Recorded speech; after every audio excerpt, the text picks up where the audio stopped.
Zach Moore podcast.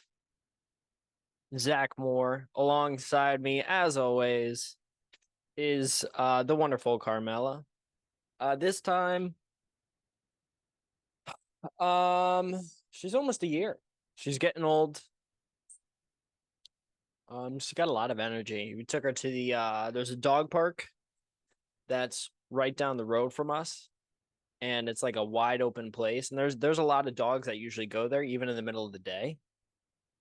Um, and we haven't taken her there in quite some time. Um, I think I mentioned it on the podcast. She was going through heat, so obviously we're not going to bring her in a place where there's going to be other dogs who trying to get some cheeks, if we're being honest. But yesterday and today, I went and took her. Uh, and what we do is I just throw the ball. She runs, gets it, brings it back, and I throw it, and I do that. Sometimes if there's other dogs too, she'll she'll play with them.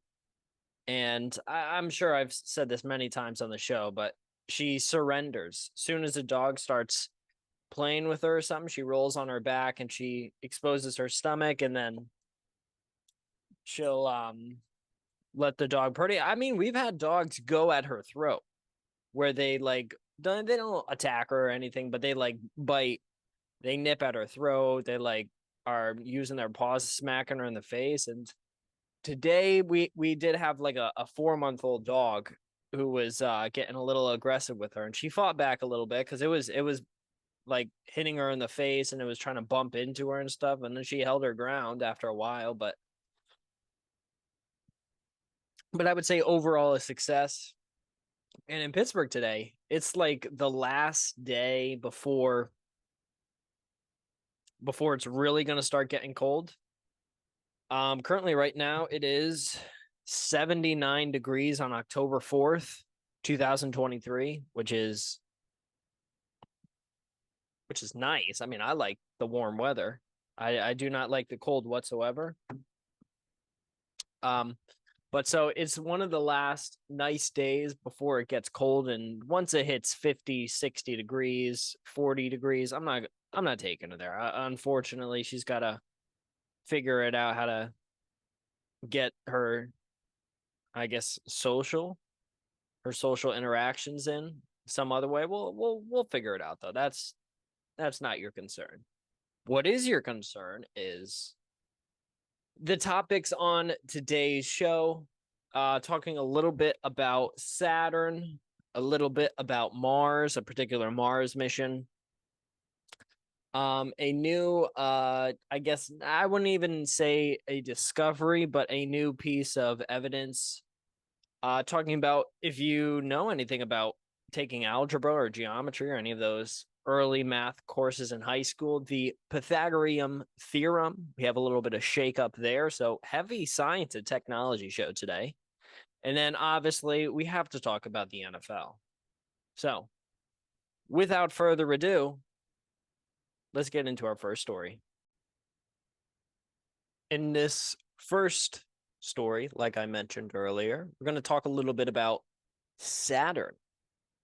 And I guess we'll mostly talk just about this particular story right here about the newfound evidence of a different mode of origin for the moons that orbit around Saturn. Now, there are many moons, and we'll get into that a little bit later, but I just want to start off by reading an article for you. New simulations shed light on origins of Saturn's rings and icy moons. Obviously, we know that Saturn is past Jupiter and in between Jupiter and Neptune in terms of our planet. We have sent multiple spacecrafts there before. Now, if you can see, Carmela is joining, as you can see, just how cute she is.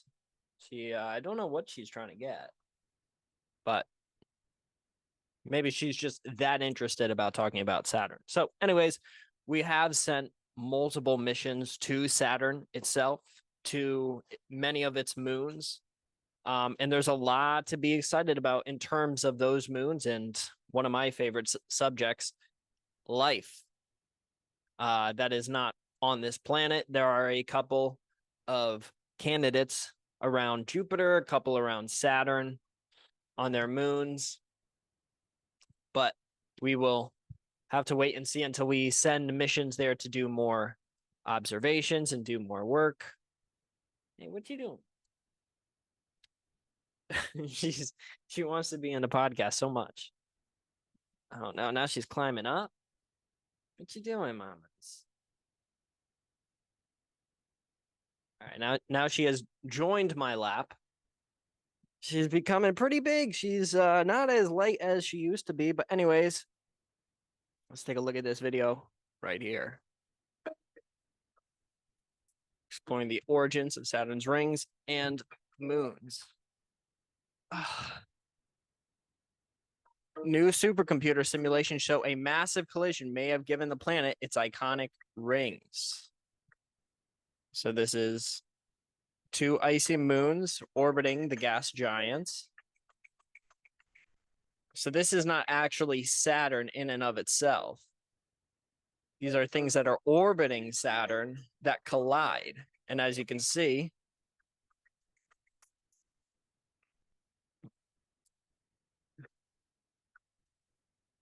as they hit that explosion, all of this fragments collide, combine, and give rise to new moons.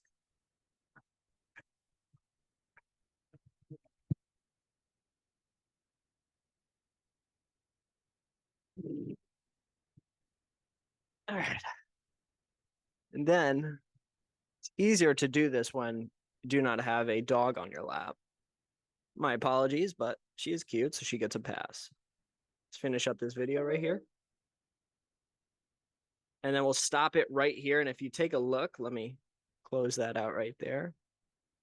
If you take a look, you can kind of see the shape starting to form. You can kind of see in pretty much right in the middle, horizontally or diagonally, I should say, diagonally across the frame. You can see that. Yeah. You can see that some moons are beginning to form and some shapes are beginning to take place. I don't know what she's trying to do. Do you think it has anything to do with this wonderful chicken that I have cooked up just in the air fryer, just in case of emergency, in case I get hungry? But after that little derailment by her, let's talk a little bit about Saturn and the origin of the moons of this particularly interesting and what I would say important planet. And we'll finish the video first, actually.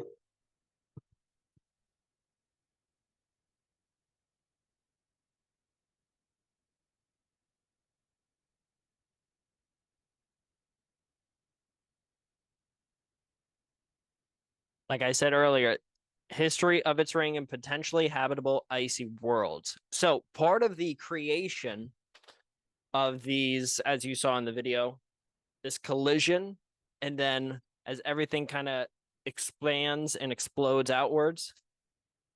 All right, now let's get into the article in and of itself. And just a heads up, there's probably going to be many jump cuts. I don't know how much of the interaction with Carmela climbing up here I'm going to keep in. So I do apologize if 5 seconds before right now when you're listening, there are many jump cuts.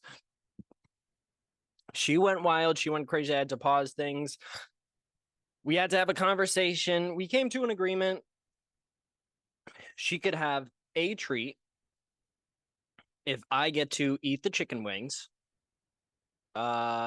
And then she lays down. I do the podcast, and she gets to sit and listen. So I think we're good to go. We're good to go. Anyways, the icy moons of Saturn. On a clear night with a decent amateur telescope, Saturn and its series of remarkable rings can be seen from Earth's surface. But how did those rings come to be? And what can they tell us about Saturn and its moons? A new series of supercomputer simulations has offered an answer to the mystery of the ring's origins, one that involves a massive collision back when the dinosaurs still roamed the Earth.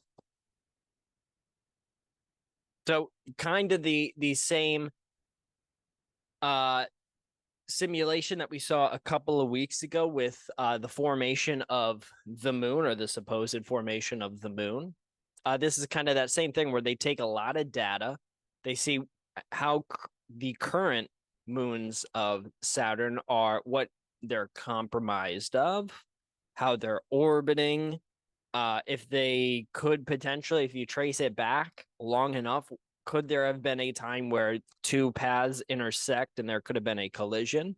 Using all of that data and much, much more, they put together all of this data into a supercomputer and said, run a simulation with using all of this stuff.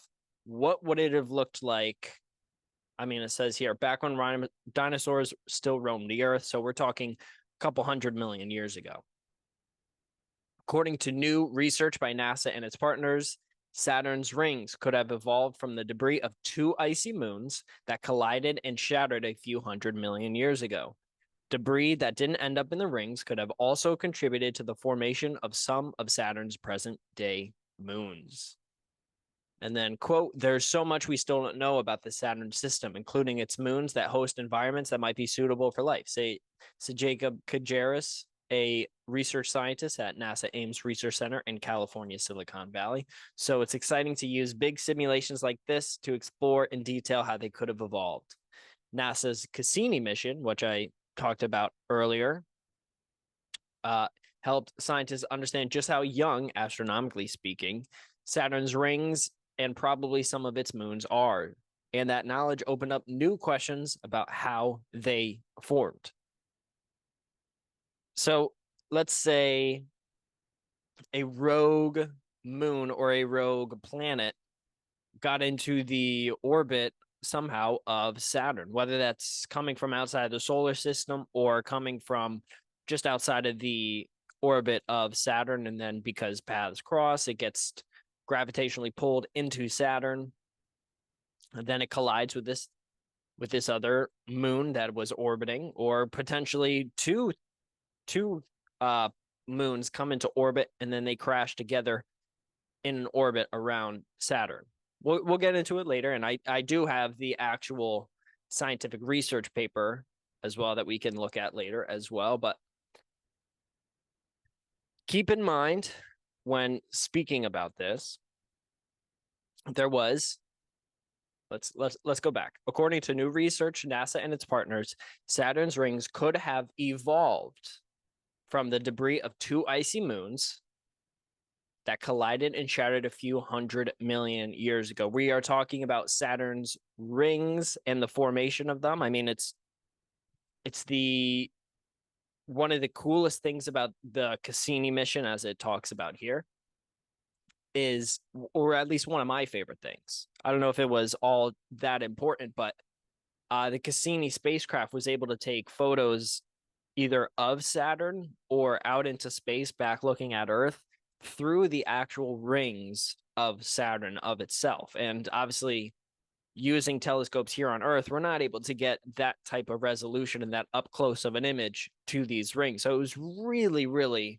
helpful in learning about what the actual content of the rings were. Yeah, it's a lot of rocks and a lot of big asteroids and meteors and that kind of stuff that is orbiting as well. Gas, certain elements make it up as well. But we wanted to know more so what exactly, like, what are these rocks? Are they carbon-based rocks? Are they titanium? What is the content of these? And the Cassini mission was one of the things that helped to discover that. Moving on back to the article. To learn more, the research team turned to the Durham University, located of the Distributed Research Using Advanced Computing Supercomputer facility in the United Kingdom.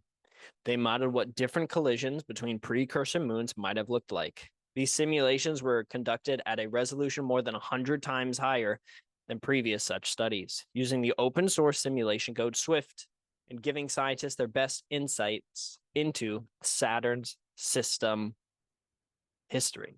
Saturn's ring today lived close to the planet within what's known as the Roche limit, the farthest orbit where a planet's gravitational force is powerful enough to disintegrate larger bodies of rocks or ice that get any closer. Material orbiting farther out could clump together to form moons. By simulating almost 200 different versions of this impact, the team discovered that a wide range of collision scenarios could scatter the right amount of ice into Saturn's Roche limit, where it would settle into rings. And going back to earlier with the Cassini mission, the Cassini mission was able to find a lot of evidence of this type of ice, and not so much rocks, but actually ice. Because one, you're so far away from even Jupiter's orbit, you're way, way out there past that. It's very cold out there because you're not as close to the sun as we are, say, here on Earth, where, as I mentioned earlier, it's 79 degrees in Pittsburgh. All right. And while alternative explanations haven't been able to show why there would be almost no rock in Saturn's rings, they are made almost entirely of chunks of ice. This type of collision could explain that. Oh, so I was wrong. Yeah, I was wrong. So let me kind of twist this right here. So using the data of Cassini and using this new supercomputer simulation, they were able to determine I would assume a certain percentage of this that is actual rocks, but the vast majority of it is ice, and I should have thought about it because it is pretty damn cold out there. And it would be very easy for, if it's a rock and they get a little bit amount of liquid water or some kind of liquid on it, it would turn into ice because of the temperature at that distance from the sun. So I apologize for my earlier statements, although I will stay true to the fact that the Cassini mission revealed a lot of information that we did not previously know. One, about the rings of Saturn, about the moons of Saturn, but about Saturn in and of itself. But getting back to here, the collisions between these two icy planets, we'll call them icy moons if you want, the debris from that was able to spread out, as we saw in the video, and kind of form a orbit around Saturn inside of this Roche limit, which we talked about earlier. But the collision is the ultimate delivery system for that in orbit around this planet. Back to the article.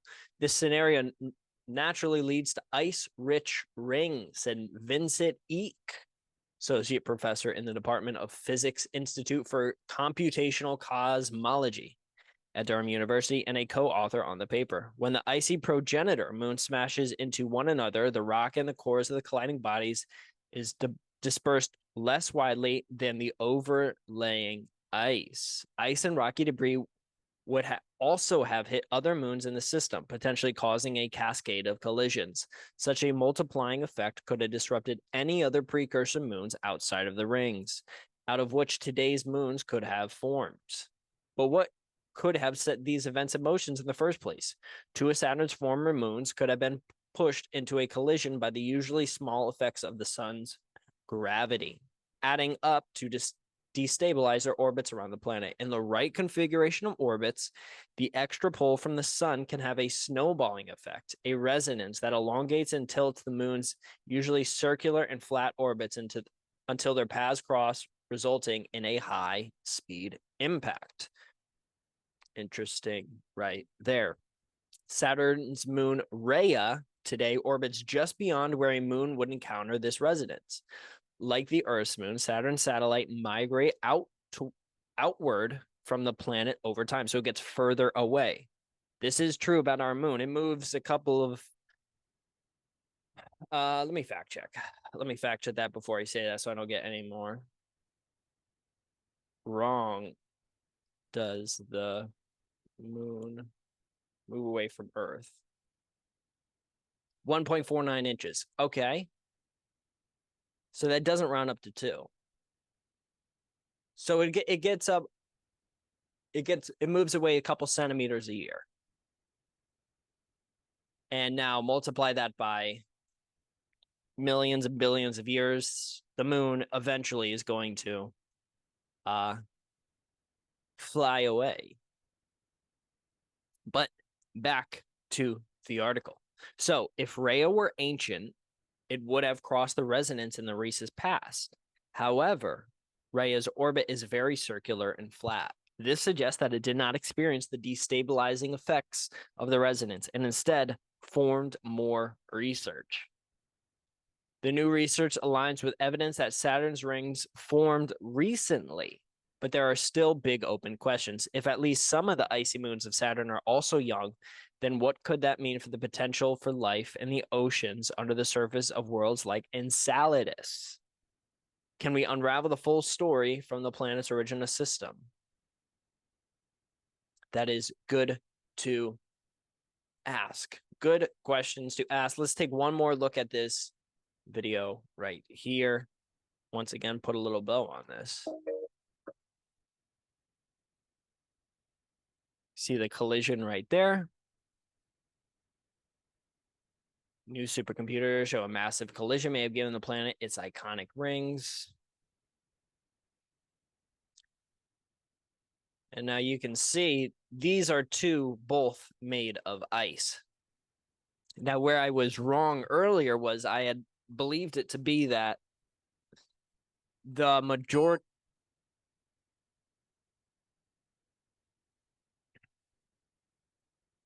We just got the national alert message live during the podcast. I knew it was going to go off around 2:20. But anyways, back to our regularly scheduled program. That was pretty cool, though. I think that is the second time that the United States government has sent out a message like that via text or to cell phones or so, there's something. It's like the second time they've done it. So cool little moment of history right there and a cool little bookmark into the creation of this podcast. But back to the actual podcast, where I was wrong earlier in saying that the majority of the rings around Saturn were rocks, it actually is ice. Now, many would think that that's just got there some other way, but it does make sense that it would get there via a collision of two icy planets or two icy moons, and then the resulting excrement, we'll call it, from those planets' collision is what eventually goes into an orbit around a Saturn that was younger than it is today and an Earth that is younger than it is today. We're talking tens, if not hundreds of millions of years ago. And then that is kind of condensed into a ring, and using the orbit around the planet kind of flattens out into a disk. And then that creates what we now have today. But let's watch the video to see kind of from right here, right before the collision, up until you see how it later forms into a kind of a disc, kind of a pancake shape. And then we'll stop it right here. You can see already the flatness kind of stretches apart from each other. And then the heavier parts of it now are starting to get pulled together right here. And because of Saturn, this collision, part of it is going to fly off into space and go all over the place. But because of Saturn's gravity, it will eventually have a good amount of it come together and condense, like we're seeing right here to the left, with all of this white right there. And then now you can kind of see how there's up top here. I don't know if you can see my cursor, but as I mentioned in the first time when I showed this video, this kind of diagonal right here, that's going to be the ice. Ice. All of this is ice, but that is an ice ring right there that you can see that is starting to form.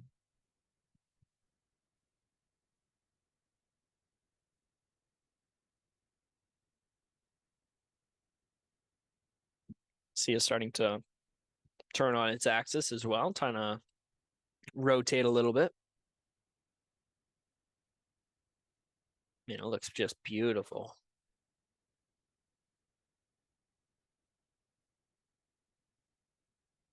All right.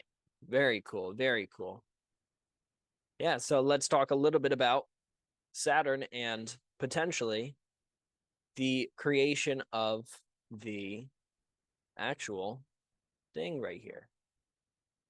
All right. Saturn's rings. Let's see if we can get some photos pulled up here.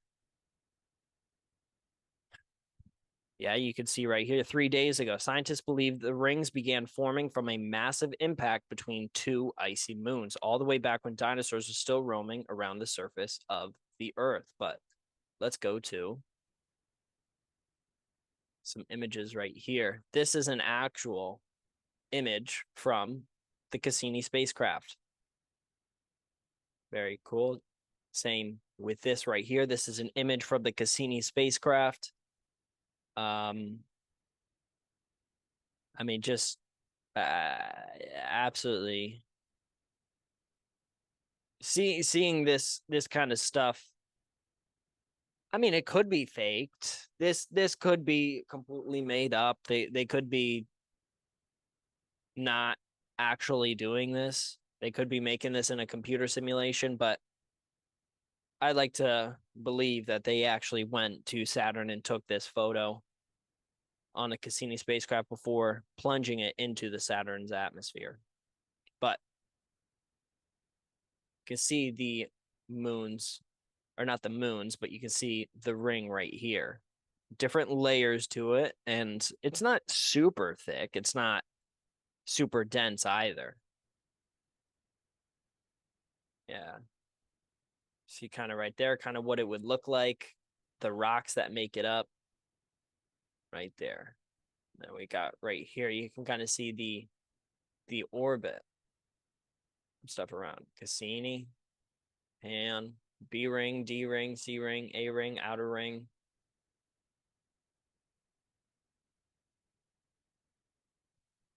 Very, very cool. Now, this is the actual paper that was published on this, and we'll just read the abstract. I mean, if you want to, I will put a link in the description for you to go through this. And I mean, maybe I'm completely getting this wrong, but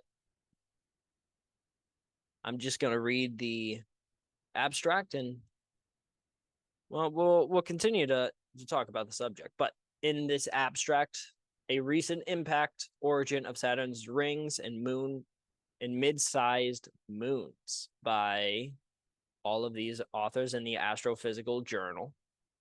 Here is the abstract.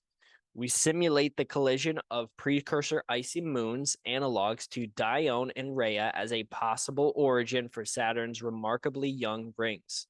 Such an event could have been triggered a few 100 million years ago by resonant instabilities in a previous satellite system. Using high-resolution, smooth particle hydrodynamic simulations, we find that this kind of impact can produce a wide distribution of massive objects and scattered material throughout the system.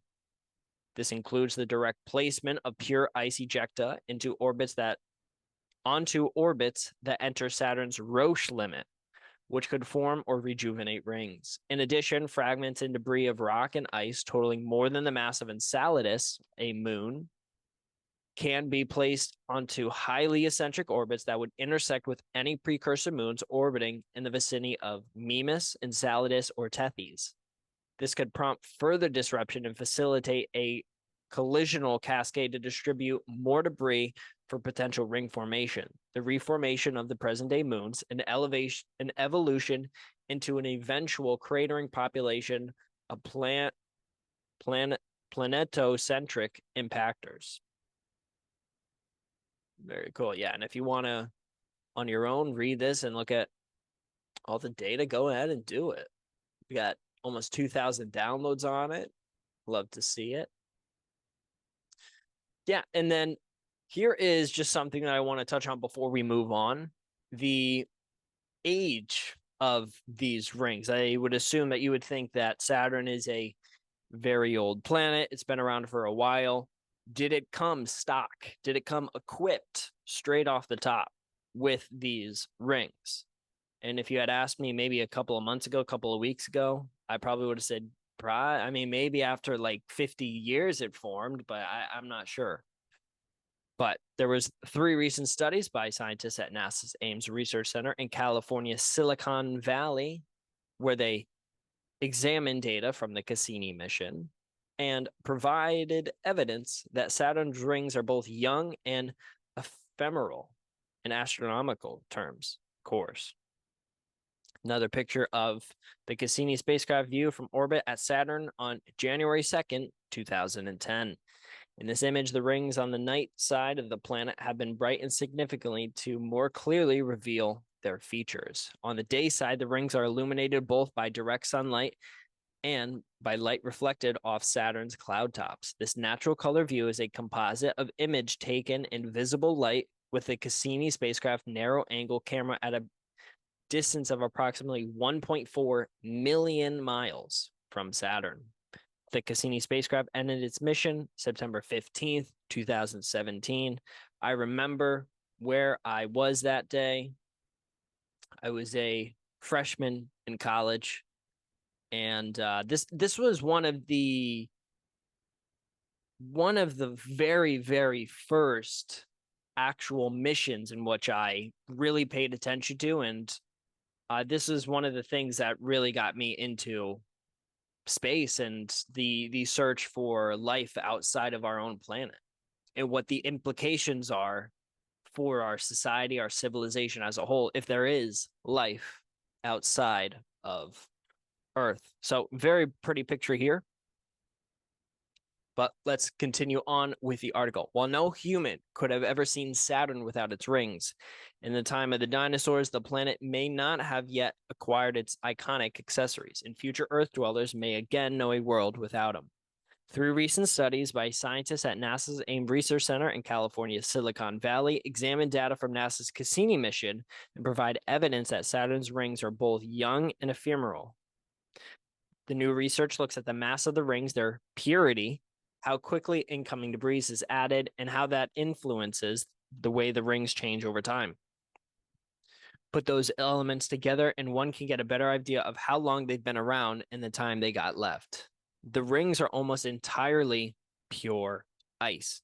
Less than a few percent of their mass is non-icy pollution coming from meteoroids, such as asteroid fragments smaller than a grain of sand. These constantly collide with the ring particles and distribute debris to the material circling the planet. The ring's age has been hard to pin down, however, because scientists hadn't yet quantified this bombardment in order to calculate how long it must have been going on. Now, one of the 3 new studies gives a better idea of the total arrival rate of the non-icy material, and thus how much it could have contaminated the rings since their formation. The analysis also indicates the micrometeoroids aren't coming in as fast as scientists thought, which means Saturn's gravity can pull the material more effectively into the rings. These lines of evidence add up to say that the rings could not have been exposed to this cosmic hailstorm for more than a few hundred million years, a small fraction of the 4.6 billion year age of Saturn and the solar system. Then they got a second paper, which backs up the conclusion. However, takes a different angle on the constant battering of the rocks by tiny space rocks. This study's authors identified 2 things that have been largely neglected in research. Specifically, they were looking at the physics governing the long-term evolution of the rings and found that 2 important elements are micrometeoroid bombardment and the way debris from those collisions get distributed within the rings. Take these factors into consideration shows the rings that have reached their current mass in just a few hundred million years. The results also suggest that because they are so young, they most likely formed when unstable gravitational forces within Saturn's system destroyed some of its icy moons. Collisions. That's what it's talking about right there.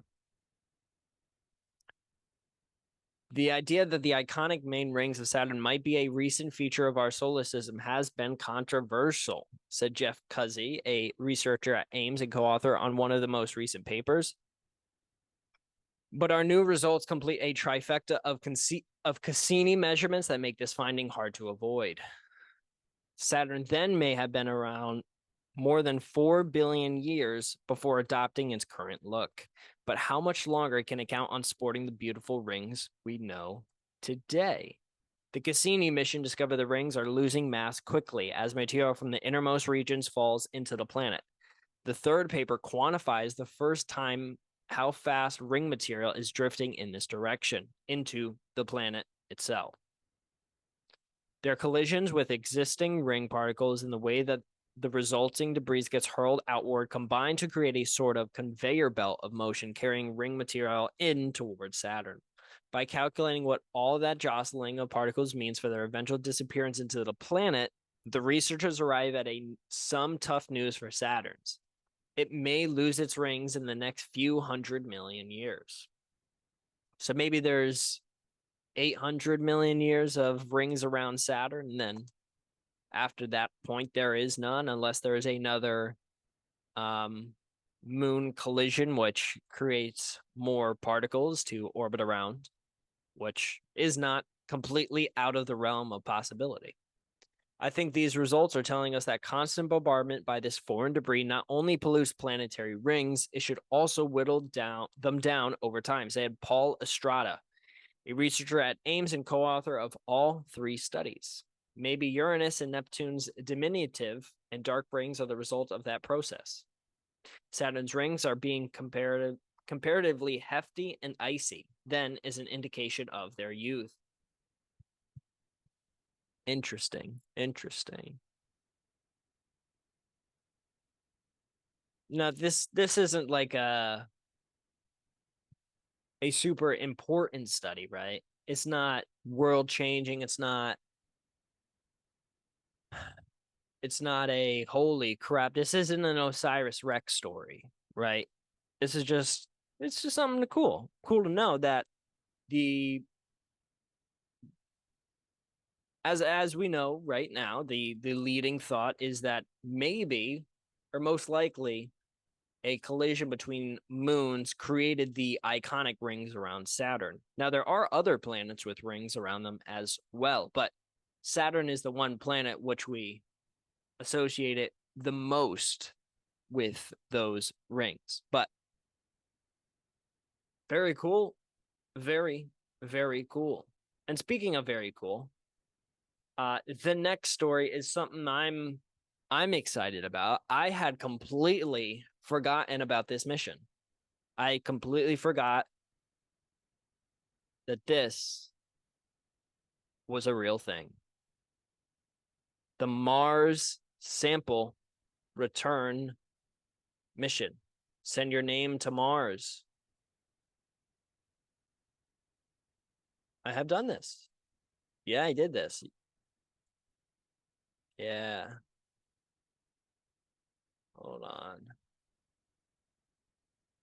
All right. I've done this before, so I will have my name on Mars, but that's not why we're here. We are here to talk about the Mars sample return mission.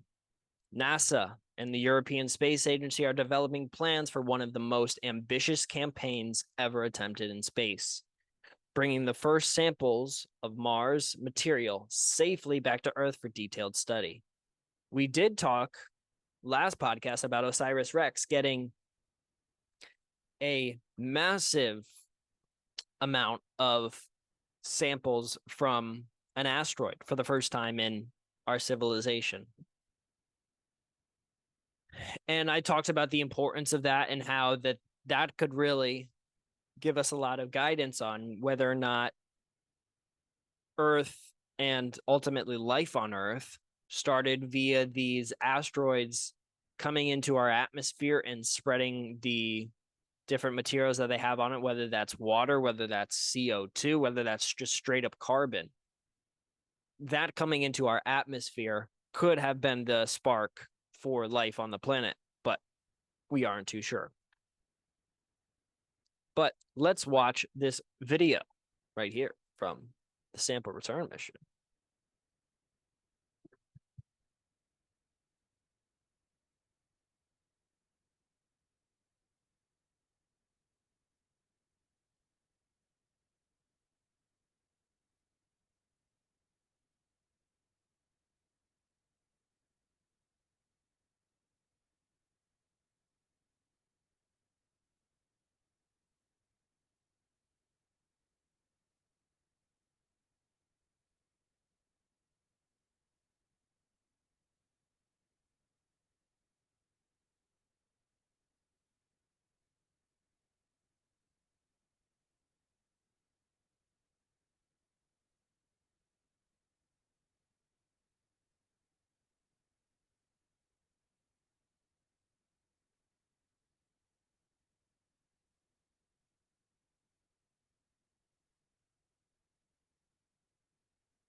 Very cool stuff. Very cool stuff.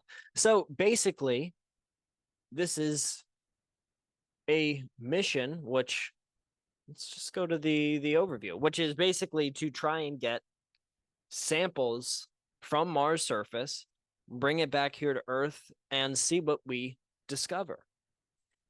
Now, this is, I would argue, pretty hard to do because Mars isn't gonna ever be as close to us as the asteroid Bennu was. So it's going to be a long, long journey to there, but also to get back. And it takes a lot of fuel. It takes a lot of power from those engines in order to do so. So it's not as easy as we are led to believe. But the mission is to bring samples from Mars back to Earth. NASA and the European Space Agency are planning ways to bring the first samples of Mars back to Earth for detailed study. The Mars Perseverance rover is the first leg of this international interplanetary relay team.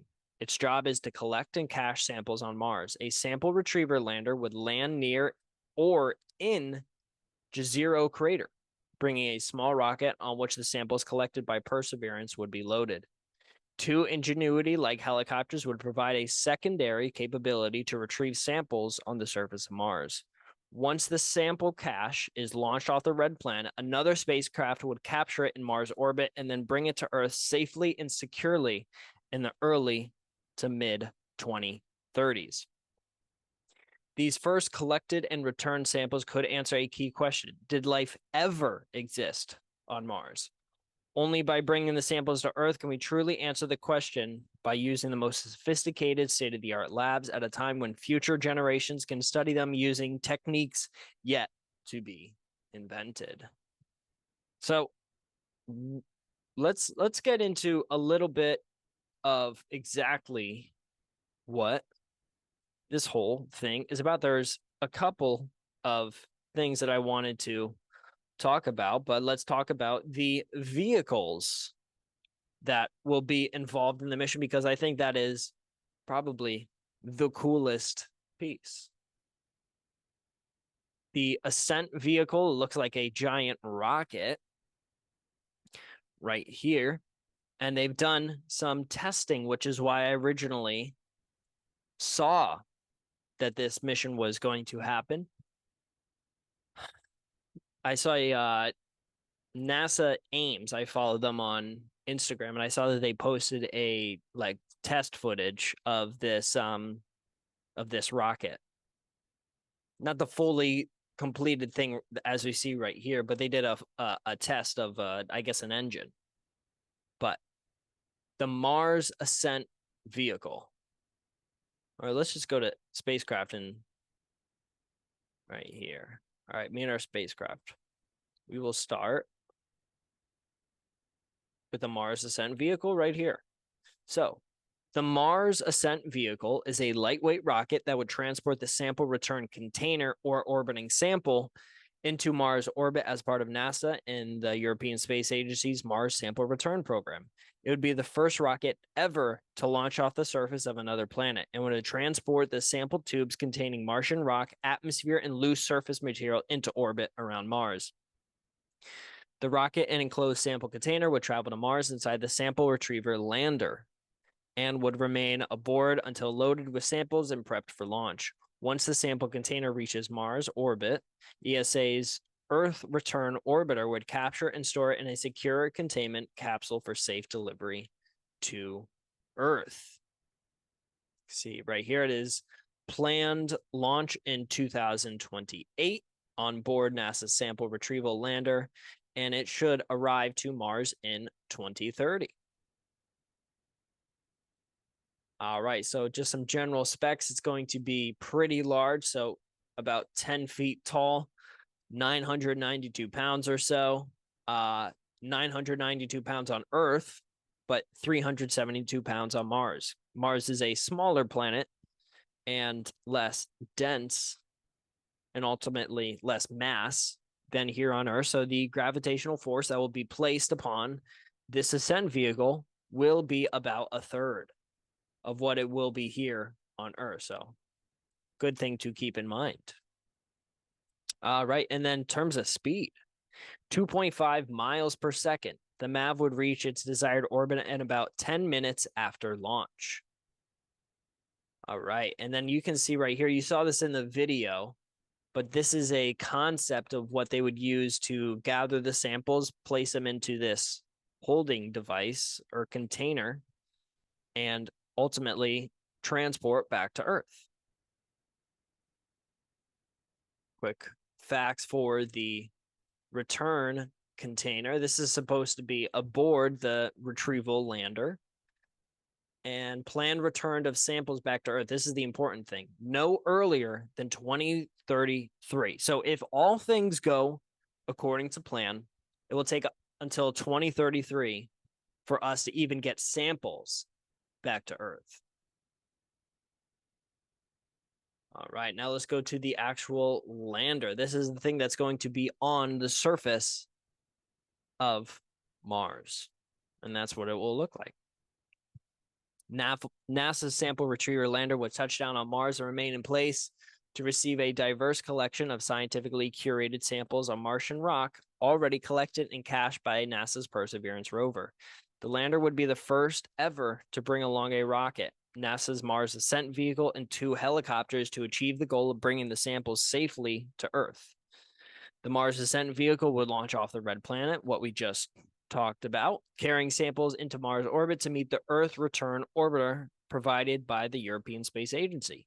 The orbiter then would take the samples the rest of the way to our planet. The 2 NASA sample recovery helicopters, modified version of the Ingenuity Mars helicopters that Perseverance brought to Mars, would serve as backups for Perseverance task of bringing sample tubes to the lander. So we already have, via the Perseverance mission to Mars, we already have helicopters on this planet of Mars, and that really helps so much in being able to travel around the planet. You don't have to rely on wheels to get around, where I mean, you're not having the Mars rovers going 30, 40 miles an hour. They're going very, very slow.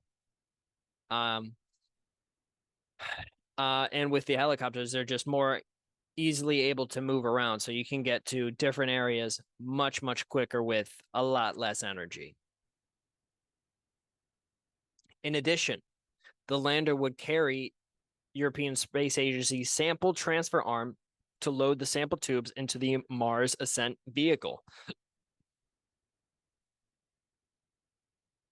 Yeah, so the sample would play an important role to safely bring Mars rock and atmosphere samples back to Earth, delivering crucial spacecraft and hardware to the Red Planet. The rocket that would launch samples from Mars, the 2 helicopters, and a robotic arm to transfer the samples into the rocket. Once the samples are on Earth, scientists around the world would examine them using sophisticated instruments too large and complex to send to Mars. Very, very cool. Yeah, this is also planned to go there as well. Getting to Mars by 2030 as of right now. And now let's get into some of the specs. So this thing is going to be about the size of an average 2-car garage. Currently planned to be about 25 feet wide and 6.9 feet high with solar panels deployed. It's going to be about 3,000, almost 3,500 kilograms of mass. And then in terms of weight, 7,400 pounds on Earth, almost 2,800 pounds on Mars.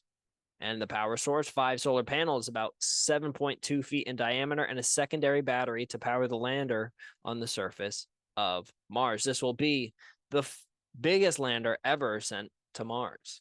It is double that of the Perseverance rover, and the hefty cargo would include a rocket, sample transfer arm, and 2 helicopters.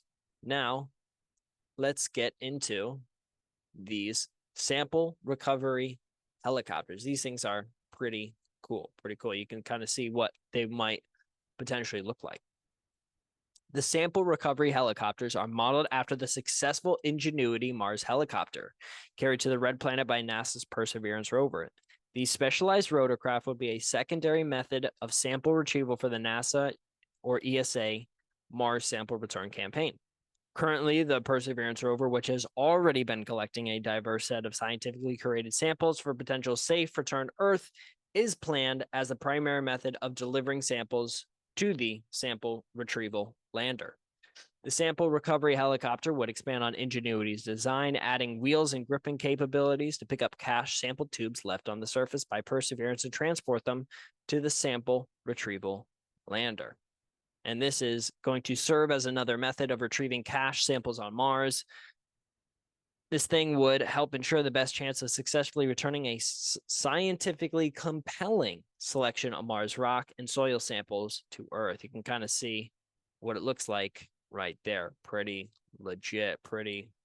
It's going to be same thing as the rest. It's going to be a planned launch 2028, get to Mars by 2030, coming back to Earth 2033.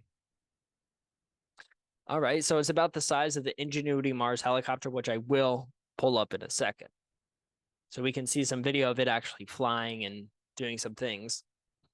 And it's about 5 pounds here on Earth and about 1.9 pounds on Mars. It's about 21 inches high almost, and then it's going to be powered by solar panels that charge internal lithium-ion batteries and ground speed. So on the ground, it can travel 11 miles an hour, and it can fly 2,300 feet. That's not straight up, but that's in terms of a total distance of what it can fly before it needs to recharge. And its flight altitude is 66 feet. And this is partly due because of the atmosphere that is on Mars. It is incredibly thin. I've talked about it here on the podcast before, but it is believed. I mean, it's pretty well established. I'll say that the atmosphere on Mars used to be a lot thicker than what it was today. However, because it does not have a magnetic field like we have here on Earth, the solar rays from the sun and the ultraviolet radiation and just the pounding by the sun that it unleashes outwards towards the planets, all that radiation, all that stuff that strips away people's atmospheres. That's ultimately what led to the depletion of the atmosphere around Mars. Now on Earth, we don't have that issue, but if you've ever seen the northern lights. That is a reaction between our Earth's magnetic field and the powerful radiation of the sun. So be thankful that you're able to see that. I really want to be able to see that one day. That'd be really cool because that's one of the things that helped life start and continue to thrive here on this planet. And without that, we would not be here. But speaking about Mars, atmosphere is less than 1% the density of Earth's atmosphere. So not super, super high. Couldn't breathe on it for sure. Could not breathe on it for sure. All right, now let's get to the Earth Return Orbiter. This thing looks pretty big. So let's see what we got right here.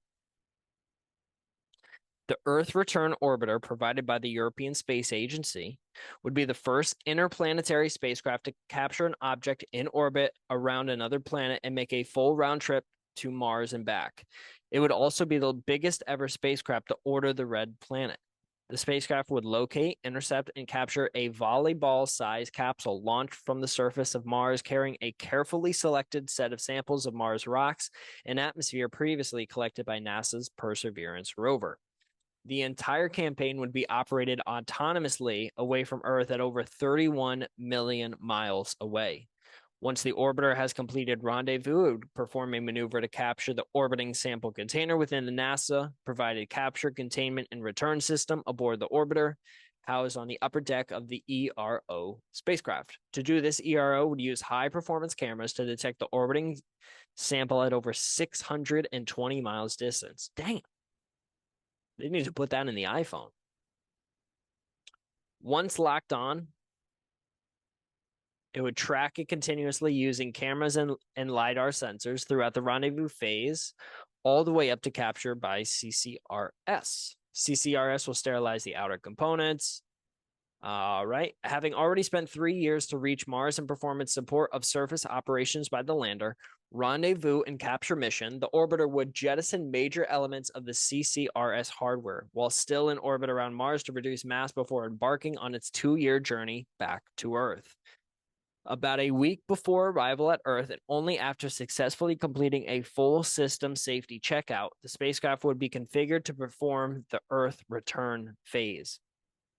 When the orbiter is 3 days away from Earth, the EES would be released from the main spacecraft and fly a precision entry trajectory to a predetermined landing site. Shortly after separation, the orbiter itself would perform a series of maneuvers to enter orbit around the sun, never to return to Earth. Once safely on the ground, the orbiting sample container with the precious Martian samples would be transported to a specialized sample handling facility where they would be prepared for investigation.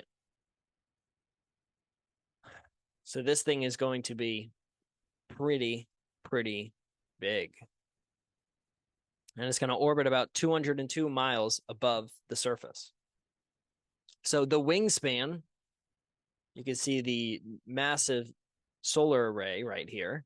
It's going to be about 125 feet. And in terms of square footage of solar panels, almost 500 square feet of solar panels, 474 approximately.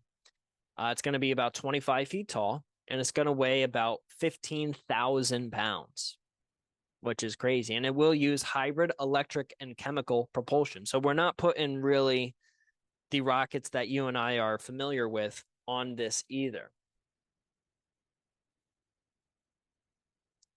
And then right here is the capture, containment, and return system right here. Very, very cool. Yeah.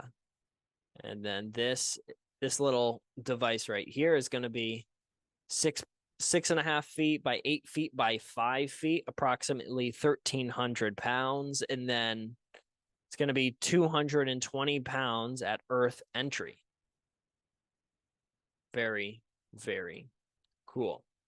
And then Earth entry system role and Mars sample return campaign. The Earth entry system would separate from the main Earth return orbiter spacecraft and fly a precision trajectory through the atmosphere down to the landing site, making it the first vehicle to bring samples back from another planet. You can kind of see what it'll look like right there. It'll be about 200 pounds and about 18 inches high and 4 feet wide. So a pretty big thing right here. And now to kind of continue on talking about that propulsion once again, the electric propulsion system will be the most powerful ever flown for an interplanetary mission. While ERO will use chemical propulsion to enter Mars orbit, it will rely on solar electrical propulsion for the cruise to and from Mars and for placing itself in an operational orbit. Now, I don't know all the science behind the actual chemical, right? The chemical. I don't understand all that rocket technology, so I can't speak to that. But as promised, we will go to the Perseverance.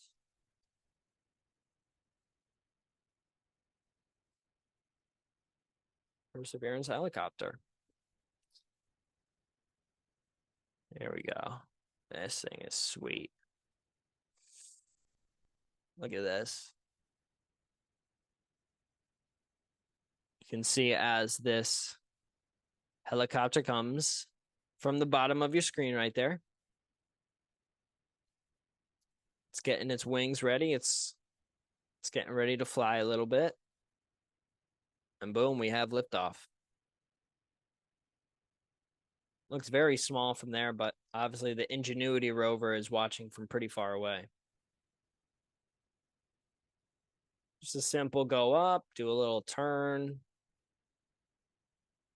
16 feet above the ground. Shot at about 180 meters away. Very cool. Yeah, so that's the actual helicopter that's already on that current planet. But very cool mission. But unfortunately, this is one of those missions that's going to take quite some time to actually come to fruition. But over the next couple of years, I'm hoping that all things go to plan and I'll be able to talk about this mission more and more and more. And maybe talk to some people who are even involved with the mission in and of itself. That would be pretty special. But we will just have to, unfortunately, wait and see. Maybe by this time, Elon Musk is already sending people there. And that would be crazy. By 2030, people on Mars? I don't know. There's definitely going to be people on the moon by then. So I don't know. It's going to get really exciting in the near future. But moving on. OSIRIS-REx. We have a minor update, and I haven't checked in the past hour or two. But this is kind of the only real update that we have so far about the mission. So, like I've stated earlier, the OSIRIS-REx mission, for those who don't know, in about 2017, we sent a probe to this asteroid Bennu, which comes close to Earth in its orbit, but it mostly orbits in a similar fashion to Earth, but at a certain point in time, it comes very close to Earth, and so we're able to get close to it and launch towards it. So we sent a probe there. We got a sample from the surface of this asteroid, which we believe is highly rich in carbon and could be responsible for the early seeding of carbon, water, and ultimately the building blocks of life for our planet as we know it. So it's something that we really want to study to see whether we actually could potentially have come from this singular asteroid, or this asteroid as a part of a vast majority of impacts to our planet, which could have sparked life. NASA scientists found black dust and debris on the avionics desks of the OSIRIS-REx science canister when the initial lid was removed today. The canister from the OSIRIS-REx sample return capsule was delivered to NASA's Johnson Space Center in Houston on September 25, after landing in the Utah desert September 24. Johnson houses the world's largest collection of astro materials, and curation experts there will perform the intricate disassembly of the touch-and-go sample acquisition mechanism to get down to the bulk sample within. These operations are happening in a new laboratory designed specifically for the OSIRIS-REx mission. The aluminum lid was removed inside a glove box designed to enable working with the large pieces of hardware. When the tag SAM is separated from the canister, it will be inserted in a sealed transfer container to preserve a nitrogen environment for up to 2 hours. This container allows enough time for the team to insert the tag SAM into another unique glove box. Ultimately, this speeds up the disassembly process. There's a high level of focus from the team. The sample will be revealed with an amazing amount of precision to accommodate delicate hardware removal so as not to come into contact with the sample inside. With an array of team members on deck, scientists and engineers at Johnson will work together to complete the disassembly process and reveal the sample to the world in a special live broadcast on October 11th at 11 a.m. So this is pretty much the only update that we have so far of the OSIRIS-REx mission. Let's check the website again. I don't think... Yeah, this is the latest thing. So we are kind of sitting and waiting for an update on whether or not we have found actual evidence for whatever's in this. And hopefully before October 10th, we get some more info. But until then, we kind of just got to wait and see. Just got to wait and see what they talk about. Moving on to the next story. This was a weird story that I saw online. I saw this on, oh God, I don't know what Instagram page it was. But I saw this on Instagram. And I was like, Pythagorean theorem. Hold up. I know what that is. I did that in school. That was one of the formulas in my geometry class that I got it down easy. A squared plus B squared equals C squared. Okay. And then being able to visualize it in regards to a triangle was one of the first of my many eureka moments when it came to high school mathematics. I am not a genius, nor am I a above average smart person by any stretch of the imagination. I'm fascinated by the stuff that goes on in our universe around us, and I think it's important to talk about these topics and these subjects. But if you ask me about the math or the nitty gritty about these certain topics and the certain discussions, I can't really talk about it. I can only talk about kind of the headlines and the stories and kind of what they mean for our civilization.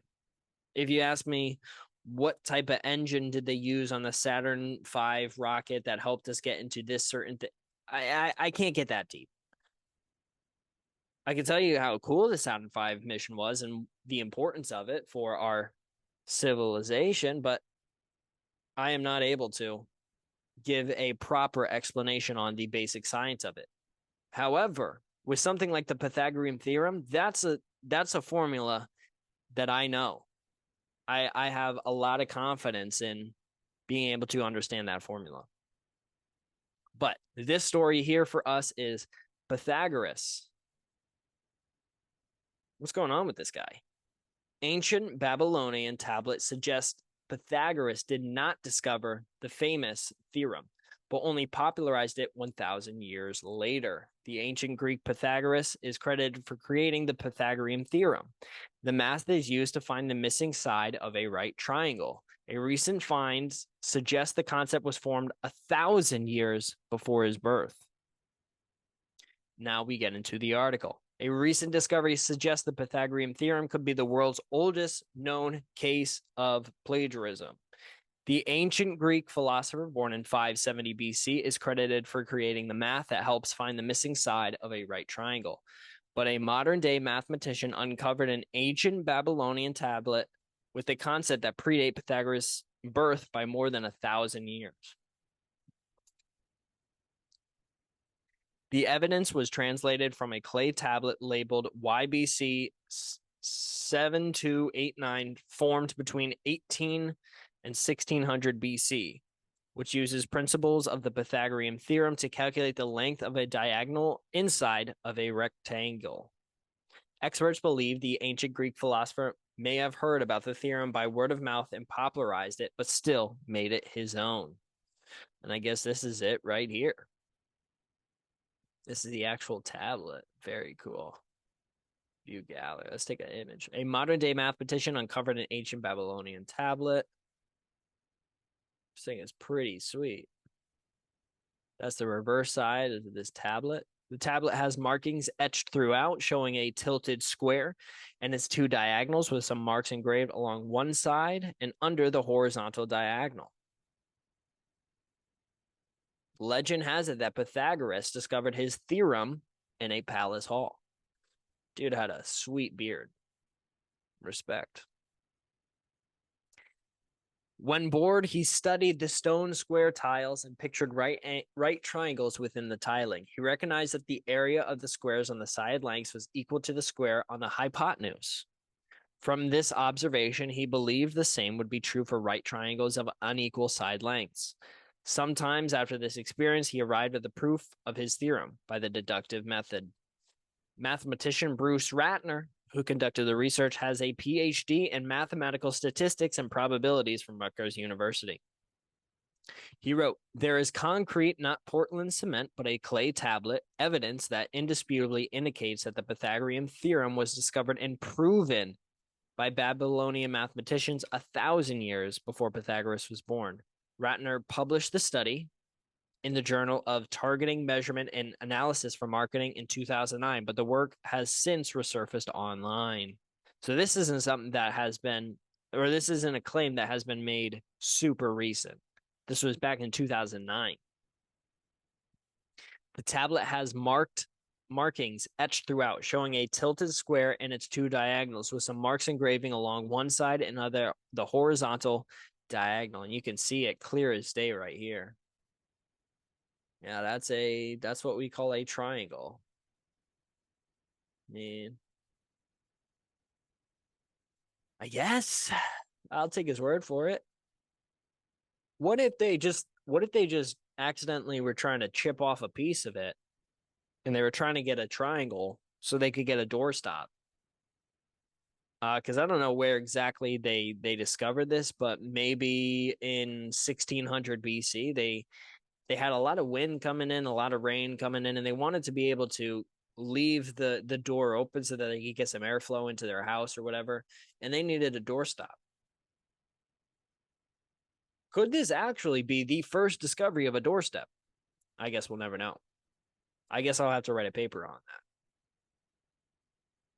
Ratner plotted numbers by translating from base 60, the counting system used by ancient Babylonians. Base 60, also known as, not going to try it, is a numeral system that uses 60 as its base instead of the more common base 10 that we use in our daily lives. In a base 60 system, numbers are represented using 60 different symbols or digits, much like how we use the digits 0 to 9 in our decimal system. It is used to measure time, plot coordinates, and a concept in trigonometry. The number along the upper side is easily recognized as 30, the study reads. The number immediately under the horizontal diagonal is 1, 24, 51, 10. This is the modern notation for writing Babylonian numbers, in which the commas separate the digits and a semicolon separates the integral part of a number from its fractional part. All right. I'm lost. We'll get through it. We're going to skip this. I don't know. We're getting in the weeds here. Ratner stated that the conclusion is inescapable. He continued to explain in the study that there are two factors with the tablet that are particularly significant. The first is the markings prove that Babylonians knew how to compute the square root of a number with remarkable accuracy. The unknown creator of the tablet understood a simple method of computing nearly 4,000 years ago. Multiply the side of the square by the square root of the two. But there remains one unanswered question. Why did the scribe choose a side of 30 for his example? Probably 30 was used for convenience, as it was part of the Babylonian system of its numeral system. From this, one derives the modern day usage of 60 seconds in a minute, 60 minutes in an hour, and 360 degrees in a circle. So let's go up right here. Now you can't really see it, but they're marking numbers all along here. And supposedly that is to show the length and the angle of this. And apparently, if you combine all of this up into one giant thing, it will tell you Pythagorean theorem. So maybe.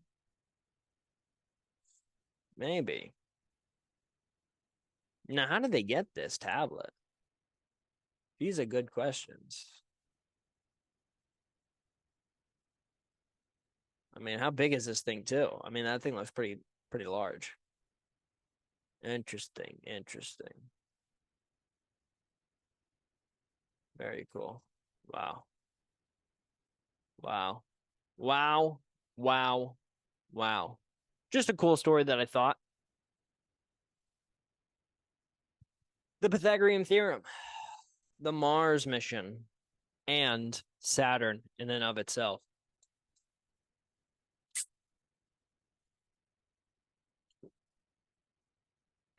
Quick Carmela check. Dead asleep. Dead asleep. She is breathing. And she's laying on her side and she has her ball right underneath her chin. Very cute. Very cute. Anyways, moving upwards and onwards, let's talk about the NFL last week. Now, last week was the first time in which I kept track of my picks. I didn't do all of them, but I did most of them. So here are the picks that I did for week 4. I took the Falcons over the Jags. That was wrong. I took the Bills over the Dolphins, the Lions over the Packers, the Vikings over the Panthers, the Broncos over the Bears, the Ravens over the Browns, the Rams over the Colts, Eagles over the Commanders, Chargers over the Raiders, Cowboys over the Patriots, 49ers over the Cardinals, Bucks over Saints, Chiefs over Jets, Seahawks over the Giants, Bengals over the Titans, and I might have said this before, but Steelers over the Texans. So only 3 of those picks was I wrong with. And Lions, Packers, I guess just a base point in this game was, one, Aaron Jones was probably, I mean, with this kind of performance, might have been better to just have him sit out and see what AJ Dillon could do. But just a really poor performance by Jordan Love. You see the 2 interceptions, 5 sacks, as well as a fumble, which was not lost, so it wasn't a turnover there, but still a fumble nonetheless. I thought he performed pretty bad in this game. And part of that is because this is a real defense for the Lions. The Lions have some legit guys over there. But the first half performance by the Packers was just a scratch your head moment because they have guys there. Their defense is still good enough. You just got to hope that Jordan Love can kind of get his act together, which I'm not too certain that he's going to be able to do, but we just got to wait and see. Falcons over the Jags. This is one of the moments where I'm happy that I don't gamble, because soon as the game started, one, it was a London game, so they played this over in England, and the Jaguars are the team. I think they're the only team that has played double-digit games in England, or at least outside of the U.S., I should say. So they're more comfortable playing across the pond than many of the other teams that they're going to be playing up against, and that includes the Atlanta Falcons. And one thing I know I talked about this, but the Atlanta Falcons are they play one style of football. They run the ball well. Now, does that mean that they're going to be unable to throw the ball down the field? Yeah, that's what it appears like. Unfortunately, the Jags have a good enough offense. Trevor Lawrence is a good as solid quarterback. He's not as good as I thought he would be. I thought he would come in and he would be a light version of Peyton Manning. I thought he was that talented.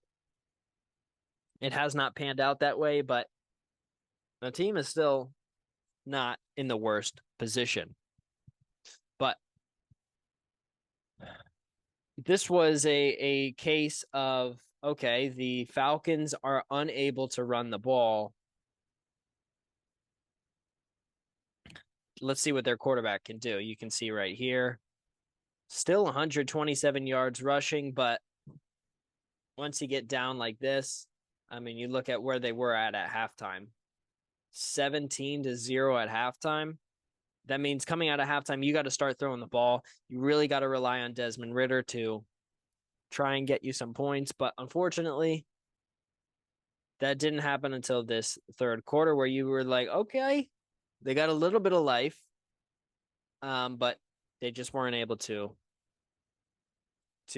do anything the remainder of the game. And it's mostly in part due to Desmond Ridder just not having his best game as a pro. I mean, that's 1, 2, 3 turnovers, 2 interceptions, and a fumble loss, and then 4 sacks on top of it, 19-31 for 191 yards. Just a really poor performance by him. And then on the other side, Trevor Lawrence, 23 of 30, 207 yards, 1 touchdown, 0 interceptions, and only 2 sacks. He really, really played well, including 42 yards rushing. Going forward, the Atlanta Falcons are looking to be a team in which I don't know if I can trust them. If they're going to have to play a game where they're going to have to score over 30 points, bet against them. Don't pick them to win. You just can't trust them to this point. All right, our next game, the Bills-Dolphins. I was expecting maybe a bigger shootout than this. I mean, you did see the Dolphins scoring early, and it was a close game in the first quarter. But for whatever reason, the Dolphins just didn't seem to have that dog in them like they have had in weeks past. And I think that's mostly due to the fact that Josh Allen is that dude. Josh Allen here, 21-25, 320 yards passing, 4 touchdowns, 17 yards rushing with a touchdown. I mean, he was phenomenal. James Cook, 12 attempts, 29 yards with a touchdown, including 1 catch for 48 yards, which always helps. I mean, defensively, the Bills are probably top 10, top 15. They're definitely in the top half league in terms of their defense, even without Von Miller. Their secondary is phenomenal, even though they did lose a major player in this game, which we will probably talk about later. But I like what the Bills are doing. I think the Bills going forward obviously win the division, but I think they could also make some serious noise in the playoffs. If Josh Allen is able to make smart decisions, he did make some plays where he threw the ball down the field into coverage where it could have gone either way. I still feel as though maybe by the end of the season he gets that cleaned up and he'll be able to really, really put out a good performance. But we will see as the Bills move forward. I don't think this is even too big of a concern for the Dolphins. Coming into the game, I felt fairly confident that the Bills were just overall a better team, despite how well the offense for the Dolphins has been. Next up, Panthers-Vikings. This was a weird game. This was almost upset city. The Panthers came out firing, scoring early and often. I mean, this 99-yard interception for the Panthers in the game, soon as this happened, it was a feeling of no, no, Kirk Cousins, you're not. Are you? Are you going to give up the game? Fortunately for the Panthers, that was not the case. They lost this game, but a overall great defensive performance. I mean, anytime you can hold Kirk Cousins to 139 yards passing, 12 of 19. I mean, they should have lost this game. Alexander Mattinson had a terrific game for him. He had 95 yards rushing, which I believe is easily his season high. Thought he performed really well. Cam Akers as well, 8 yards of carries, 40 yards on 5 attempts. I mean, you'll take that any day of the week, including 2 receptions for 11 yards. And Bryce Young, he didn't really perform too well, although his numbers don't look too terrible. 25 to 32 for 204 yards. This was an interesting game to say the least. But I mean, defensively, we'll take a look right here at this Harrison Smith performance. 3 sacks, 14 tackles, and 2 tackles for losses, 1 forced fumble, and 3 quarterback hits. Just an all-time performance by him. So shout out. And then also 2 interceptions right here. You can see a combined 120 yards, just based off the return from 2 interceptions. And one of those was a pick 6 for 99 yards. Just a weird game. I don't know if I can trust. I don't know if I can trust the Vikings moving forward.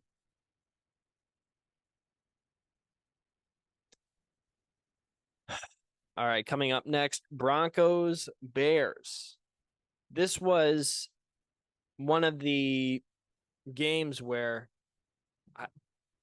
I'm rooting for Justin Fields. I want Justin Fields to be one of the best quarterbacks in the National Football League. Unfortunately, it doesn't appear like he was. But you just never know in this league. I thought the Broncos played somewhat well. Early on, they were getting torn up defensively, and then to end the game, they had a real stand-up drive defensively. That being said, but you look at Chicago here, great numbers, 171 yards rushing, 335 yards passing, 471 total yards total. 4 sacks, 35 yards. Not as bad as it has been the entirety of the season. They've had worse performances. But what killed them in this game is the 2 turnovers, particularly the final turnover.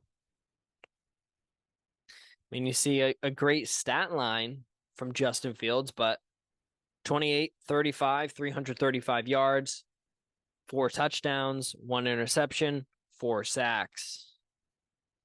And he had 4 rushing attempts for 25 yards and 1 fumble loss. And then we'll kind of go in right here and just go into the final drive right here.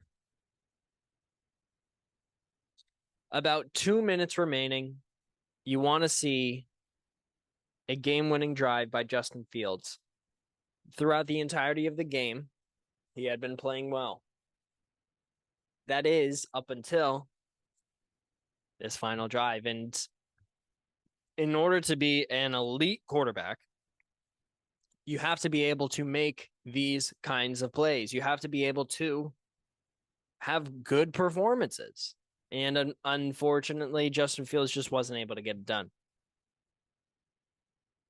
You can see this final drive right here on the Chicago 25. 1st and 10, 11-yard pass completion to Cole Kmet. Then an incomplete pass after that. 1:18 left. Another incomplete pass. Now on 3rd and 10, a 14-yard pass to DJ Moore. Now they're on the Chicago 50 with 1st and 10. But then 51 seconds left. They're on the 50-yard line. Intentional grounding for 11 yards. Now they're back on their own 39 again. Cole Kmet, 8 yards. And then the final, 3rd and 14. A bad interception thrown by Justin Fields. And that's the game. Just, I mean, the Bears are probably going to be the worst team in the NFL, and very deservedly so. This one hurt to watch because you could see images of the GM up in the box. He was at the game, and you could see first, second, third quarter he was going crazy in there. He was, and then you just see the fumble loss. Oh no. Final drive, 2-minute drive. Can he put it together? Interception. Just an all-time bad performance there. Ravens Browns coming up next. Lamar Jackson is the real deal. I hope that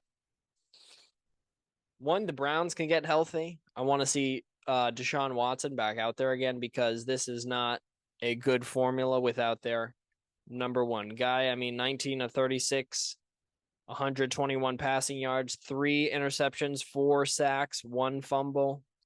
Not lost, however, for Dorian Thompson-Robinson.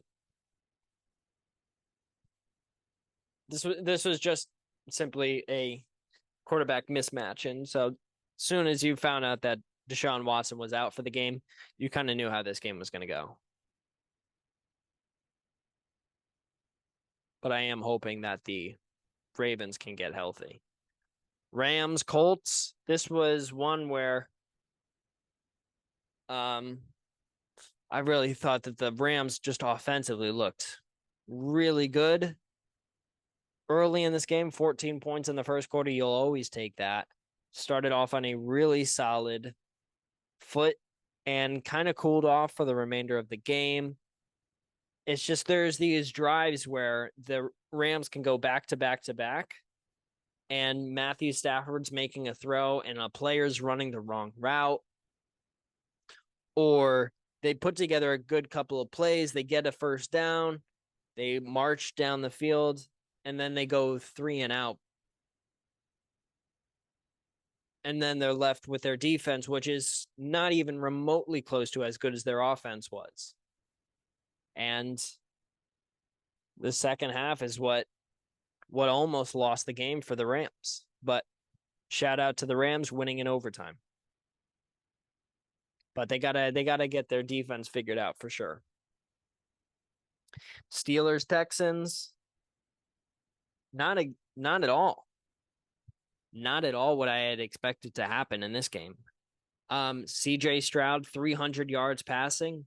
Phenomenal performance by him. He's a really good player.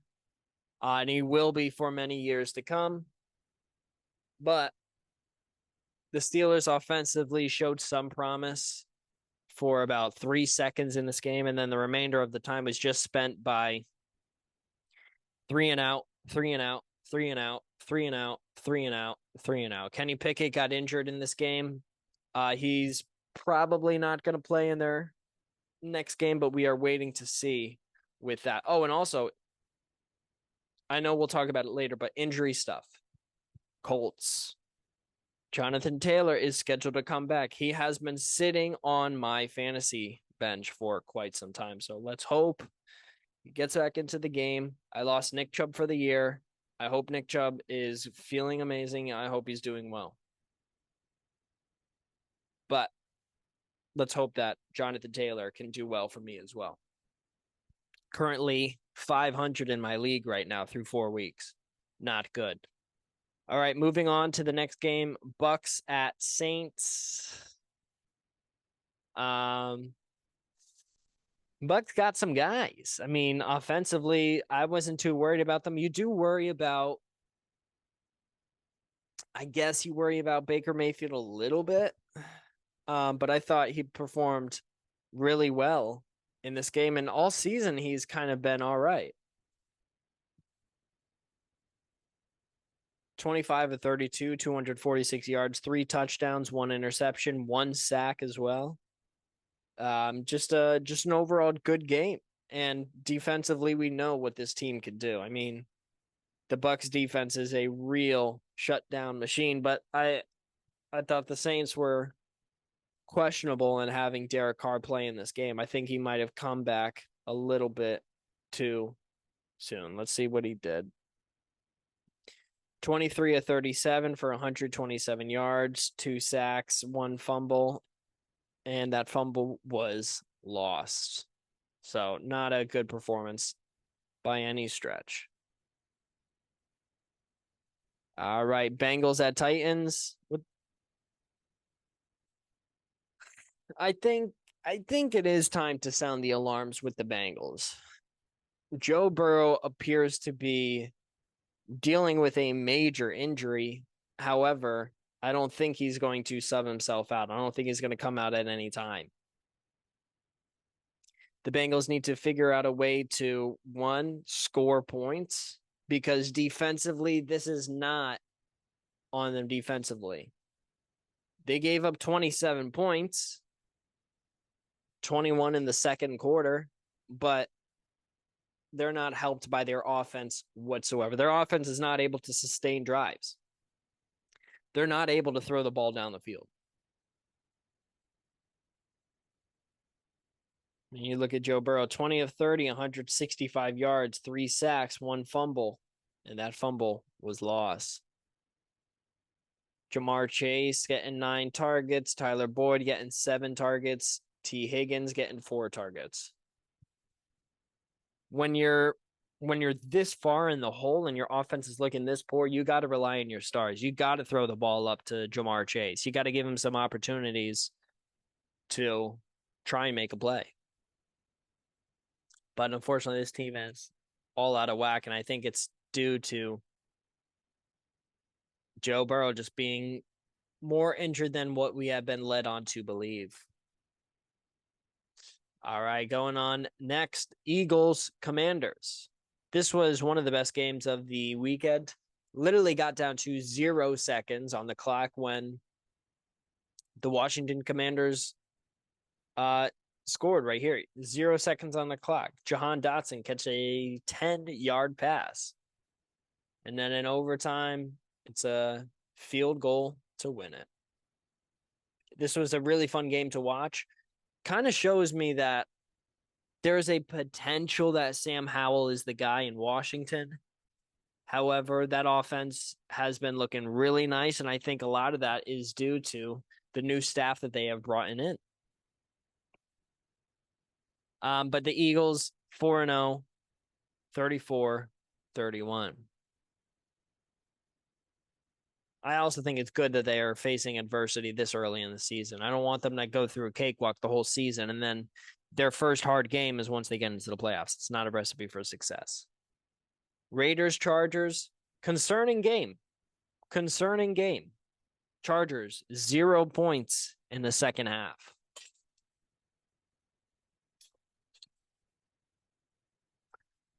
I am a little concerned about Justin Herbert. I'm not entirely certain. Yeah, he got a little banged up in this game, but I'm saying more so, I don't know how confident I am in his ability. He keeps having to win all of these close games. Yeah, he's lost some of his receivers due to injury. But he's got to play better in these games. I need to see more out of him. I mean, you look at the squad that he has around him, it's not a bunch of nobodies. And Keenan Allen, 3 catches, 32 yards, and a touchdown. He's got to get more involved. I mean, 238 yards given up to Aiden O'Connell. 3 fumbles, 2 lost fumbles, and an interception and 7 sacks. And this team only lost by a touchdown. I mean, the Chargers have to be able to capitalize on this. In the second half, you have to get at least 3 points, at least a field goal. But very concerning for the Chargers. Should be able to easily beat the Raiders. Cowboys, Patriots. We'll get to that later. 49ers, Cardinals. Brock Purdy, he's really impressed me. I've been saying all year the biggest question mark for the 49ers for me, whether or not they can win the Super Bowl. Not get to the Super Bowl, but win the Super Bowl.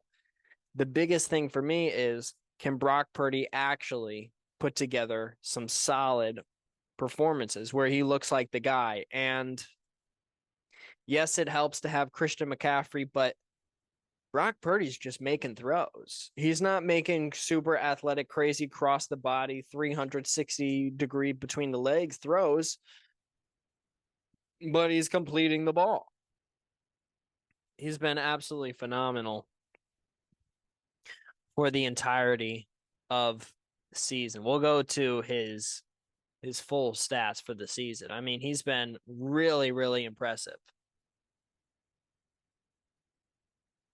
Look, completion percentage throughout the games. I mean, yeah, on Sunday, 20 of 21. That'll do it. 0 interceptions. Only 4 fumbles, which is not ideal, but I'm not asking him to rush the ball whatsoever.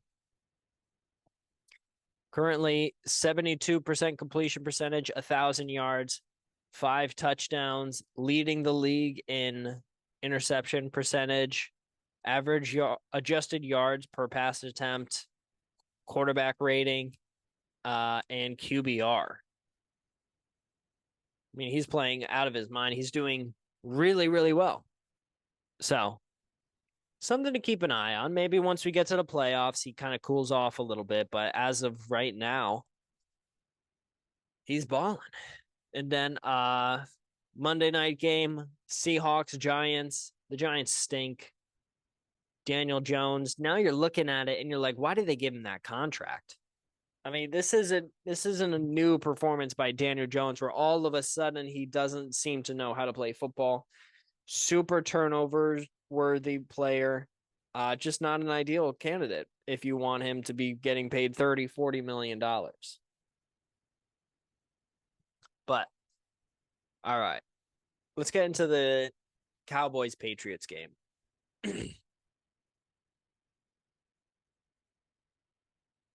I grew up in southeastern Connecticut, but in the northeast part of the country. Growing up, I was born in 1998. So when I was in elementary school, grade like 3 through 5, and then getting into middle school and right before high school, the majority of the shirts that people would wear after the weekend on like a Monday or on a Friday before the weekend was a Super Bowl whatever champion jersey. And that was because when I was that age and that time in New England, the Patriots were winning pretty much every game. Also, growing up in Connecticut during that time, the UConn women's basketball team was basically an NBA team in a college women's basketball league. I mean, it was ridiculously insane, the blowouts between a number 1 and number 2 team in the country. They would just absolutely demolish other teams.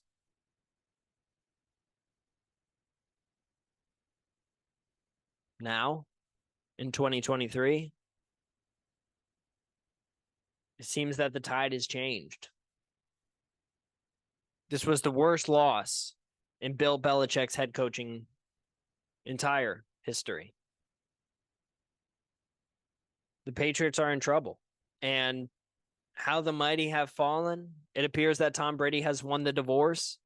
It appears that maybe Bill Belichick isn't as good of a coach as we would have expected. I don't know. I'm going to still say he's probably one of the greatest coaches, if not the greatest coach of all time. Mac Jones is certainly looking to be a terrible quarterback. He made some awful, awful plays in this game. But as a young kid growing up in southeastern Connecticut in a little town called Old Lyme and seeing Super Bowl jerseys and Super Bowl shirts that saying the 2000 whatever Super Bowl champions, Tom Brady jerseys, Wes Welker jerseys, Julian Edelman, Gronk jerseys, all of that stuff. I thought that it would continue for years in the future. And another team, the Boston Bruins, were extremely good when I was growing up as well in the New England area. Boston Red Sox, New York Yankees. I mean, the Northeast in the recent years have been phenomenal, phenomenal in my lifetime. And now you look at the New England Patriots and you can't even recognize them. They look like one of the worst teams in the league. And it's very confusing. Look at Mac Jones. Let's take a look at the Mac Jones stat line. 12 of 21, 150 yards, 0 touchdowns, 2 interceptions, 1 sack, 1 fumble, and 1 fumble loss. Not good. Not good.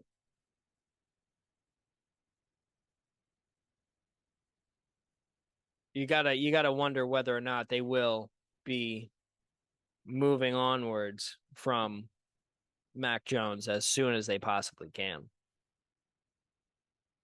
Up next, probably the biggest game, the Chiefs versus the Jets, mostly due to the Taylor Swift controversy.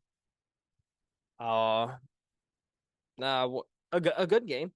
Thought Zach Wilson played extremely well in this game, and Patrick Mahomes did not. The Chiefs, I mean, offensively, it's interesting.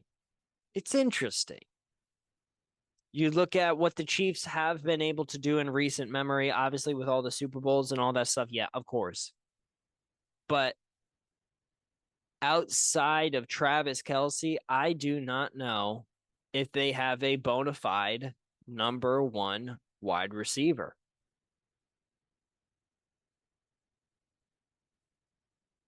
I mean, look at these numbers. A really poor performance by Patrick Mahomes. 18 of 30, 203 yards, 1 touchdown, 2 interceptions, 1 sack, 1 fumble. He recovered it, but nonetheless, 1 fumble.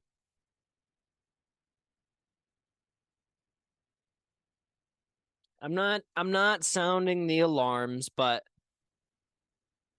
if the Bills were to play the Chiefs, I think the Bills could potentially win by double digits. Maybe they win by 10 points. Defensively, I think the Chiefs are okay. They're not as bad as they have been in previous years, but there's definitely some things that are left to be more desired. And I thought Zach Wilson played absolutely phenomenal in this game. I thought he really stepped up. Of course, down the stretch, he wasn't able to convert on some plays. But we didn't expect Zach Wilson to outplay Patrick Mahomes in this game. And there was actually a photo that went along with this game as well. I wanted to pull up.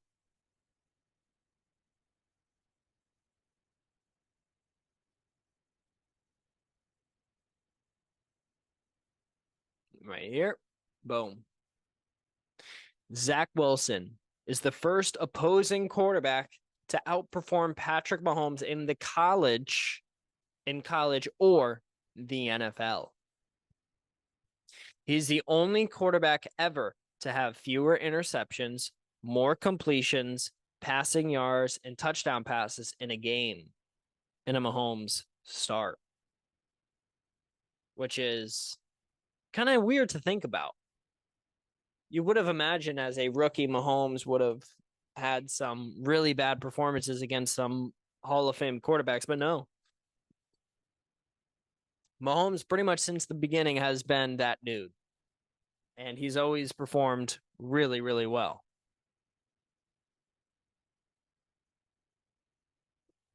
But there is a video that I wanted to show that I think coming out of this game I thought was important. And I wanted to kind of make a comment about the overarching kind of landscape that surrounds sports in total and kind of what exactly we can expect to see from the sports media. I mean, there's some things that I love about the sports media, and then there's just some things that I dislike.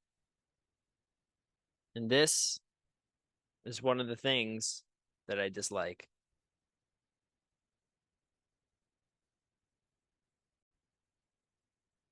This is former NFL player Rodney Harrison speaking to defensive tackle for the Kansas City Chiefs, Chris Jones, after the Chiefs win over the Jets on Sunday Night Football.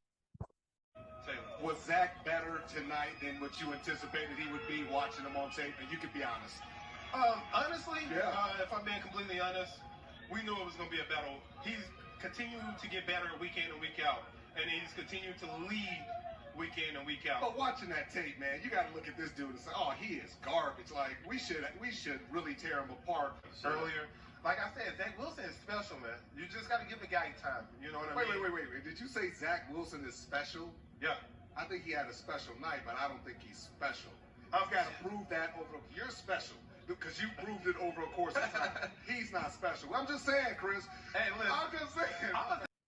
So, obviously, got a lot of flack online for that, and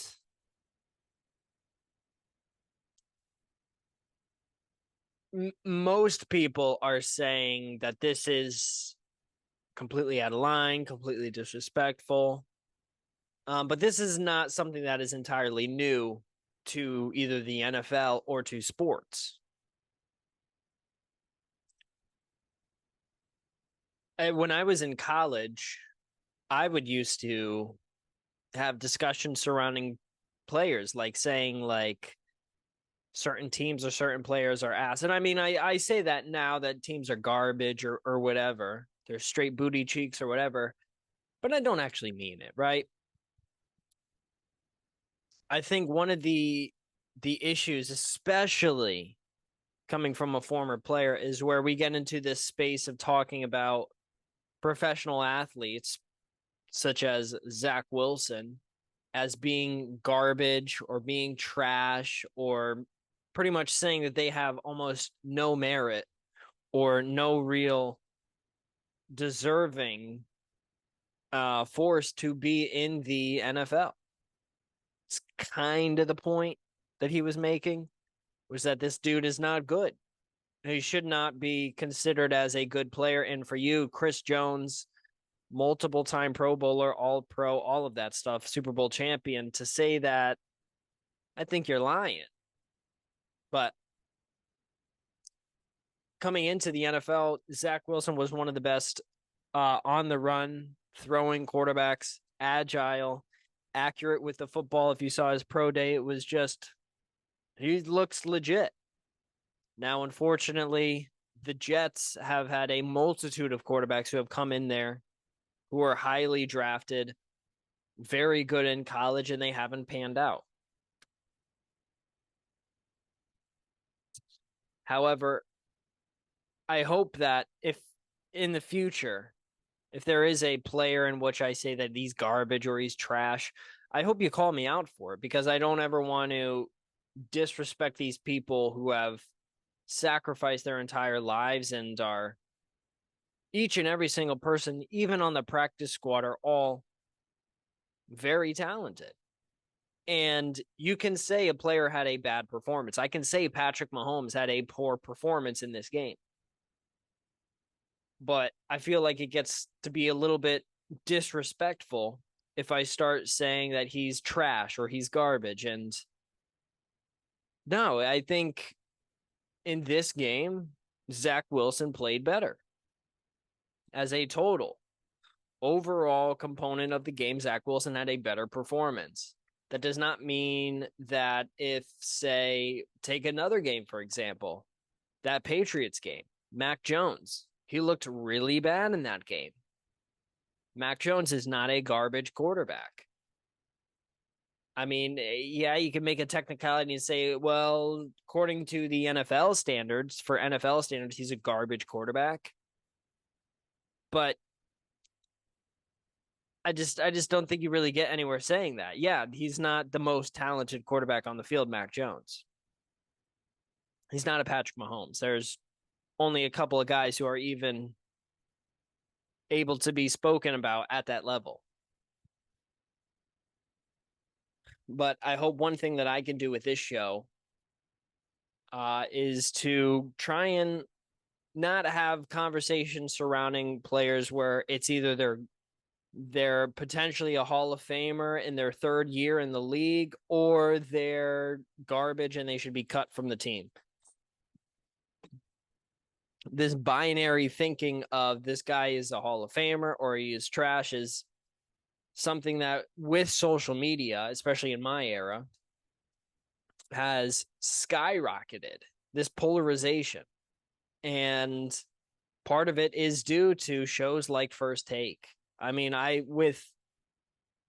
one of the reasons why I wanted to get into this entire podcast and get into the media whatsoever is because of First Take. Watching Skip Bayless debate Stephen A. Smith was the impetus pretty much for me getting into sports talk and podcasting and media and everything.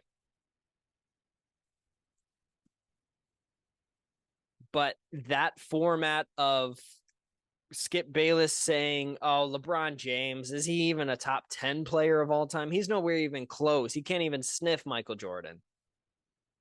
He's actually really bad. And then going out of his way to try and prove that LeBron James is bad. Or if somebody makes a case that so-and-so is better than Tom Brady or close to Tom Brady, then Skip Bayless goes on to trash whatever player that is. And I just don't think that's a good way to go about talking about sports, because these are professionals who have dedicated their entire lives. And there is nobody who makes it to the professional level who is garbage, who is awful.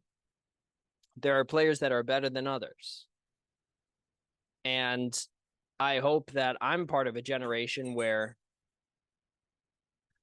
we could, instead of having a moment like that where he's saying, well, he's garbage, what did you think? You could say, hey, Chris, Zach Wilson, obviously we know he's a very athletic quarterback.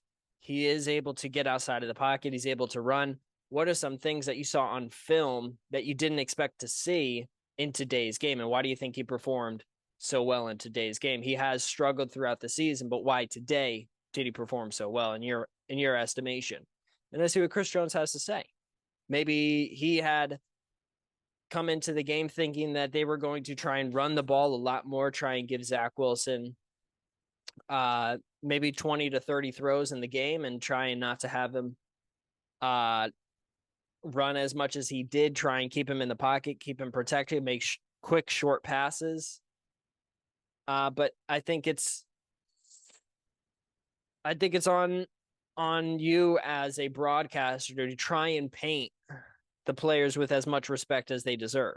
I don't think that it's your job to try and say one player's garbage and try and stir up this controversy, because this doesn't help the game. This doesn't bring honor to these players who dedicate their lives to it. Now, you can say things in all joking like I do, and I'll continue to do, say like, this team is garbage, this guy is buns, that kind of thing. But I think you understand the difference in where I'm not saying that these are actually poor players that they can't play, that they don't belong in the league. No, I think every single player in the league is worthy of their spot on the team. However, once you start getting into a territory of where you're saying, this guy is garbage, this guy is trash, he can't play, he should be cut from the team, he should lose his job, it gets into a real murky territory. And I've gotten in that territory myself, of in terms of coaches and saying this guy should get fired, this player should get cut, this player should get traded, and all that kind of stuff. It's a fine line. But I hope that with my generation, more people can not ask questions like that. They can find a way to heap praise on Zach Wilson for what he's accomplished, while giving some criticism. He's certainly not what Aaron Rodgers would be if he was in that position. That's for certain. But that does not mean that you should still say he's garbage, he's trash. Like, you didn't think that he was going to play well? Like, you thought he was, I don't know. It's just one of the weird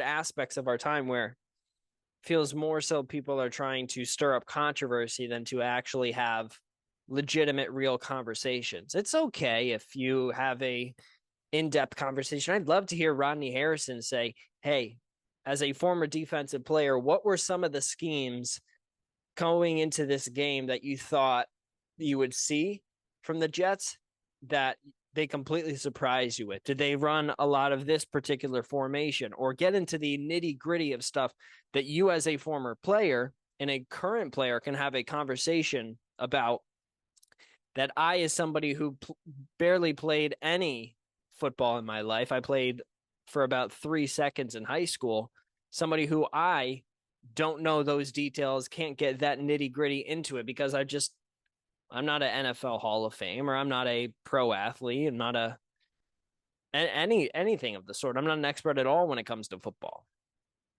That's the kind of conversation that I feel as though should be had, because that ultimately brings the most amount of goodness to the sport. It doesn't help anybody if you're saying this guy's garbage or this guy's trash and trying to go out of your way and bash and diminish the accomplishments of these players.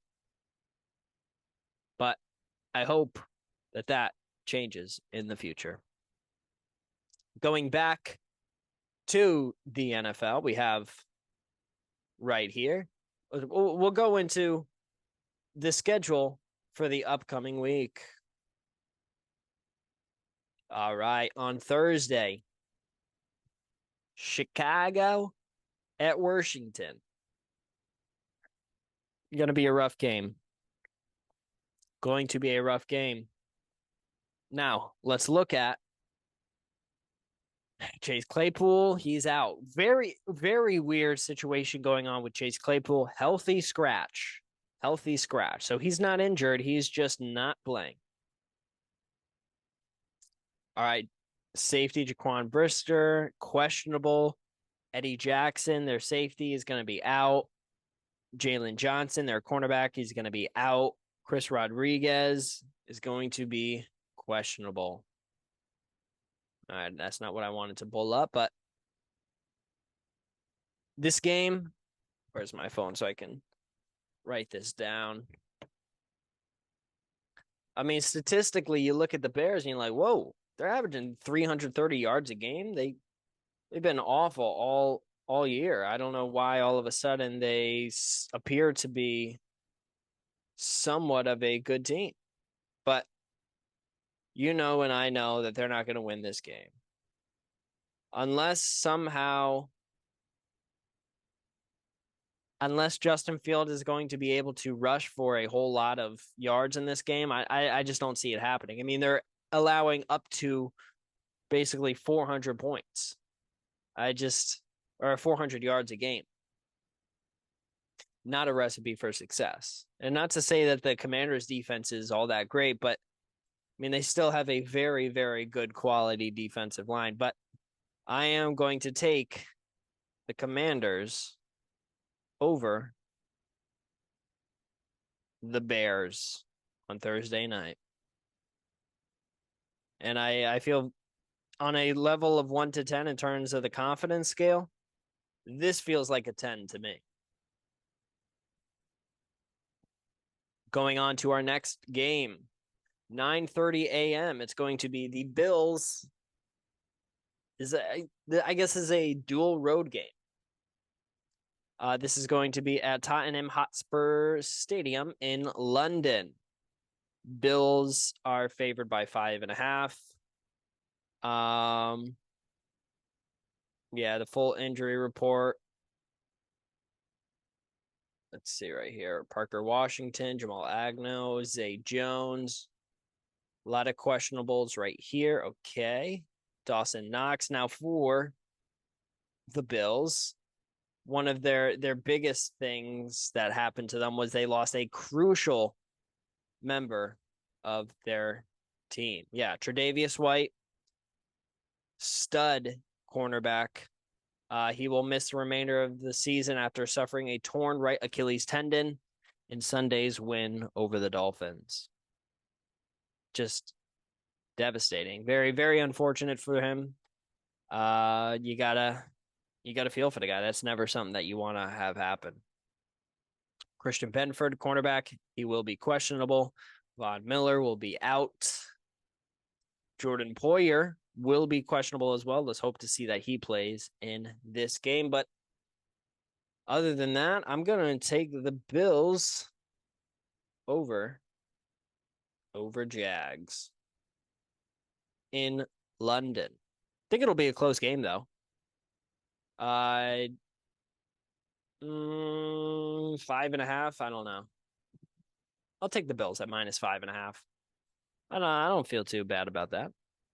All right. Houston at Atlanta. This is interesting. Atlanta favored by 2.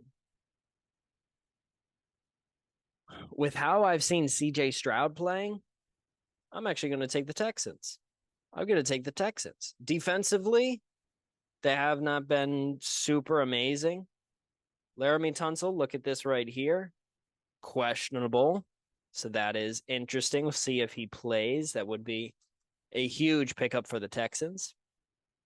But I think offensively, this team has really started to hit their stride. You look at yards rushing, 87 a game. That's certainly not what you want to see there. But I think CJ Stroud is really starting to hit his stride. And I think in a quarterback matchup against Desmond Ridder, I'll take him all day. Now, there could be a potential like 200 to 150 yard rushing game by the Falcons. I would not put it past them, but I don't think that's going to happen. All right. Moving on to our next game. Carolina at Detroit. Carolina's interesting. But I'm going to take Detroit. I think Detroit's defense has been phenomenal. Jared Goff has played really well throughout the season, and their run game looks legit. They're a very balanced team overall, and I'm excited to see what they do in their division. I think they could potentially win a playoff game this offseason. I would not put it past them. Colts at home versus the Titans. Let's see. Let's check the injury report. A lot of questionable, so let's check on the Colts firsthand before we get into anything. Let's check the Colts here. Indy. All right. Ryan Kelly, questionable. Okay. Kwity Paye, defensive end. Paye entered the league's concussion protocols after suffering a head injury in Sunday's loss to the Rams. So October 2nd, he was listed as questionable. Now, Jonathan Taylor has resumed practicing with the team on Wednesday. So that is today. Today, he is practicing with them. So that is something to look after. And then one of the big things for me is Anthony Richardson healthy? Yes, he is. So with that being said, I think I'm going to take a little bit of an upset. What are the Titans favored? Titans favored by 1. I don't trust the Titans. I do not trust Ryan Tannehill in a head-to-head matchup to beat Anthony Richardson. Never thought I'd say it, but that's what I'm thinking. I'm going to take the Colts as underdogs here over the Titans. Now, there is a potential that DeAndre Hopkins does go off and have a fantastic performance in this game, but I'm not holding my breath. Onwards and upwards, New York at Miami. Give me Miami by 70,000 points. I mean, the Giants, they seem like a lost cause. Seem like a lost cause. New England, New Orleans. Let's see.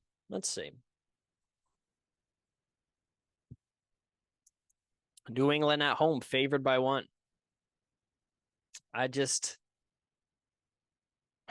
Let's see. Let's check the injury report for the Saints.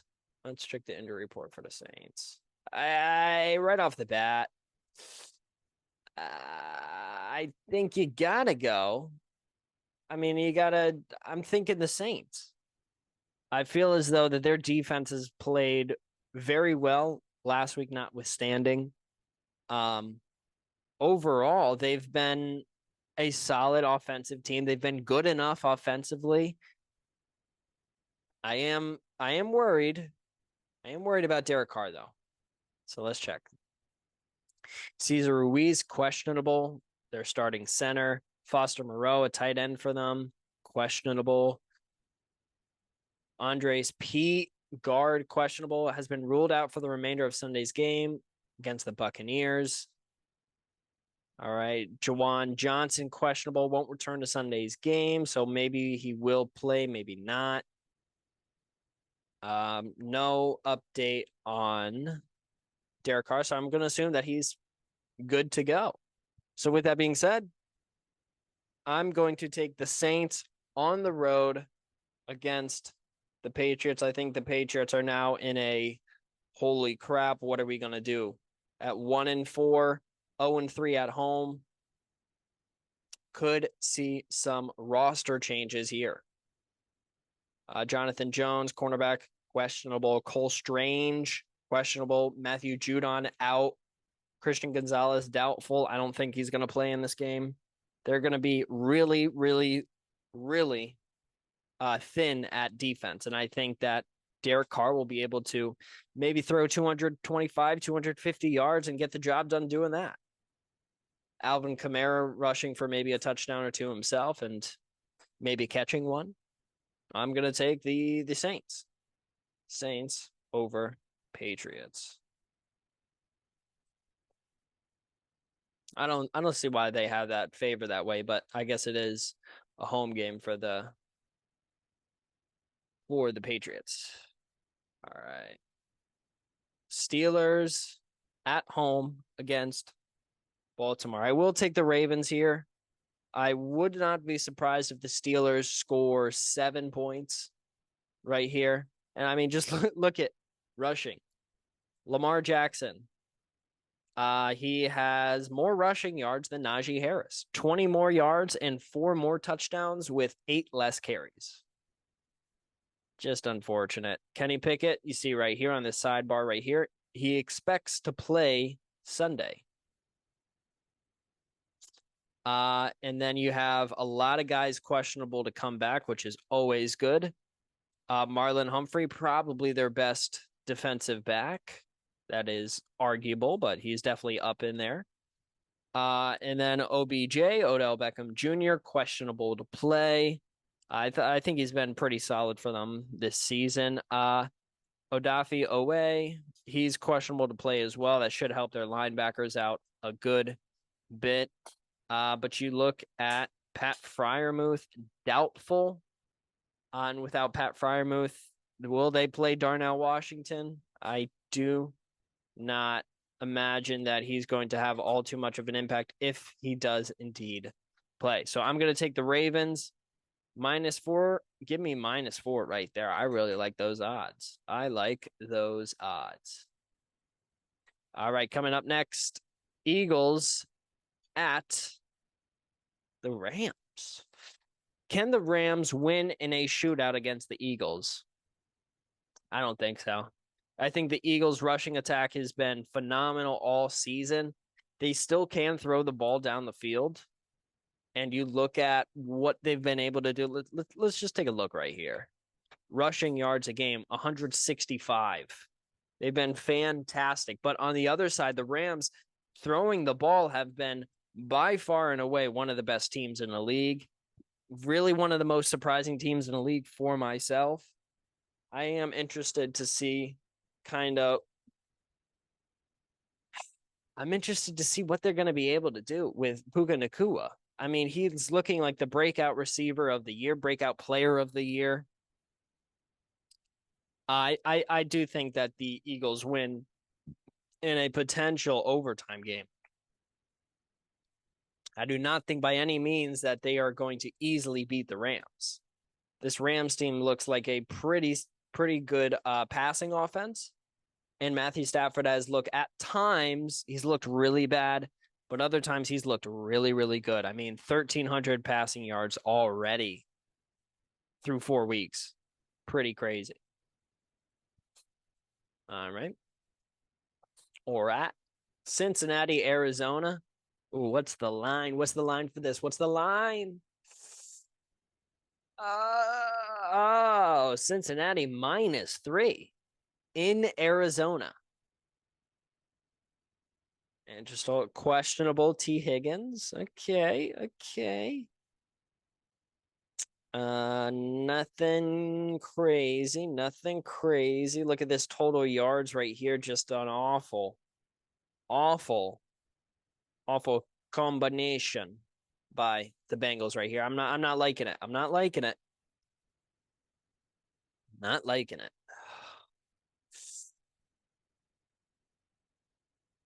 70 yards rushing. They have not had a lot of help from Joe Mixon, although he's been. Is it just that their offensive line is that bad? I don't know. Or is it because that teams and defenses know that Joe Burrow is not a huge passing threat at this current moment? But I got to take the Bengals. I think the Bengals have been far too long have been disappointing, and I think that they know it, and I think they get angry and they try and get even.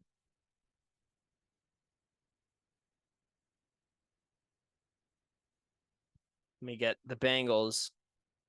-3 is a lot for these Bengals. But I guess we'll wait and see. All right, New York at Denver. It's an interesting game. I wonder what the line on this is. Jets. Whoa. Denver's favored 1.5. I'm gonna need to see a solid performance by the Jets in this game. I mean, look at this passing. 178 yards a game. Very, very worried about them. You do look at the Javonte Williams, questionable Frank Clark, and questionable Justin Simmons. Those are all key pieces to that defense right there. I'm going to take the Jets. Over Broncos.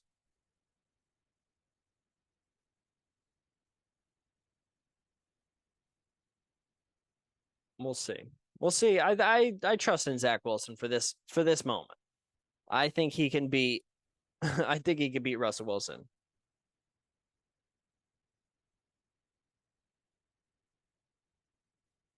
Chiefs, Vikings, give me the Chiefs. I do worry about their passing attack, even though they have Patrick Mahomes. But this run game and the defense for the Vikings has just not been it. Very concerning. And defensively, giving up 367 yards a game, facing against Patrick Mahomes, that is just not a good recipe. I think Patrick Mahomes bounced back and he gets a dub. All right. All right. Dallas at San Francisco. Is this the first loss of San Francisco's season? I mean, I think this is one of those games where you gotta step up if you're the Cowboys. For the majority of the season, it's kind of been Dak Prescott. What can he give me? Defensively, they're one of the best teams in the league. I'd say they're top 3 with the 49ers. I'm actually going to take an upset here and go against my Super Bowl pick. I think the Cowboys win. I think the Cowboys are able to pick off Brock Purdy a couple of times. I think he gets maybe picked off twice, maybe a fumble or something like that. I think they turn the ball over. And I think this is one of the games where people start to question Brock Purdy. What is he going to do? What is he going to be able to win against difficult teams? So I'm going to take the Cowboys over 49ers.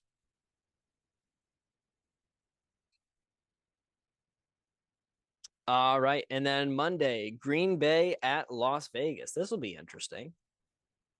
Can Jordan Love win on the road? Now, Jimmy Garoppolo, he is questionable. So we'll wait and see. But Devondre Campbell also questionable in this game as well. I'm actually going to take the Packers. The Packers are favored by 1.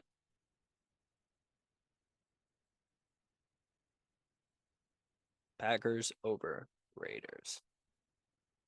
All right. I have no idea how long this podcast has been going. My voice is shot. Oh, I got Carmella running crazy. Hopefully, after I edit this, it looks somewhat good. Thank you so much for listening. This has been the Zach Moore Podcast.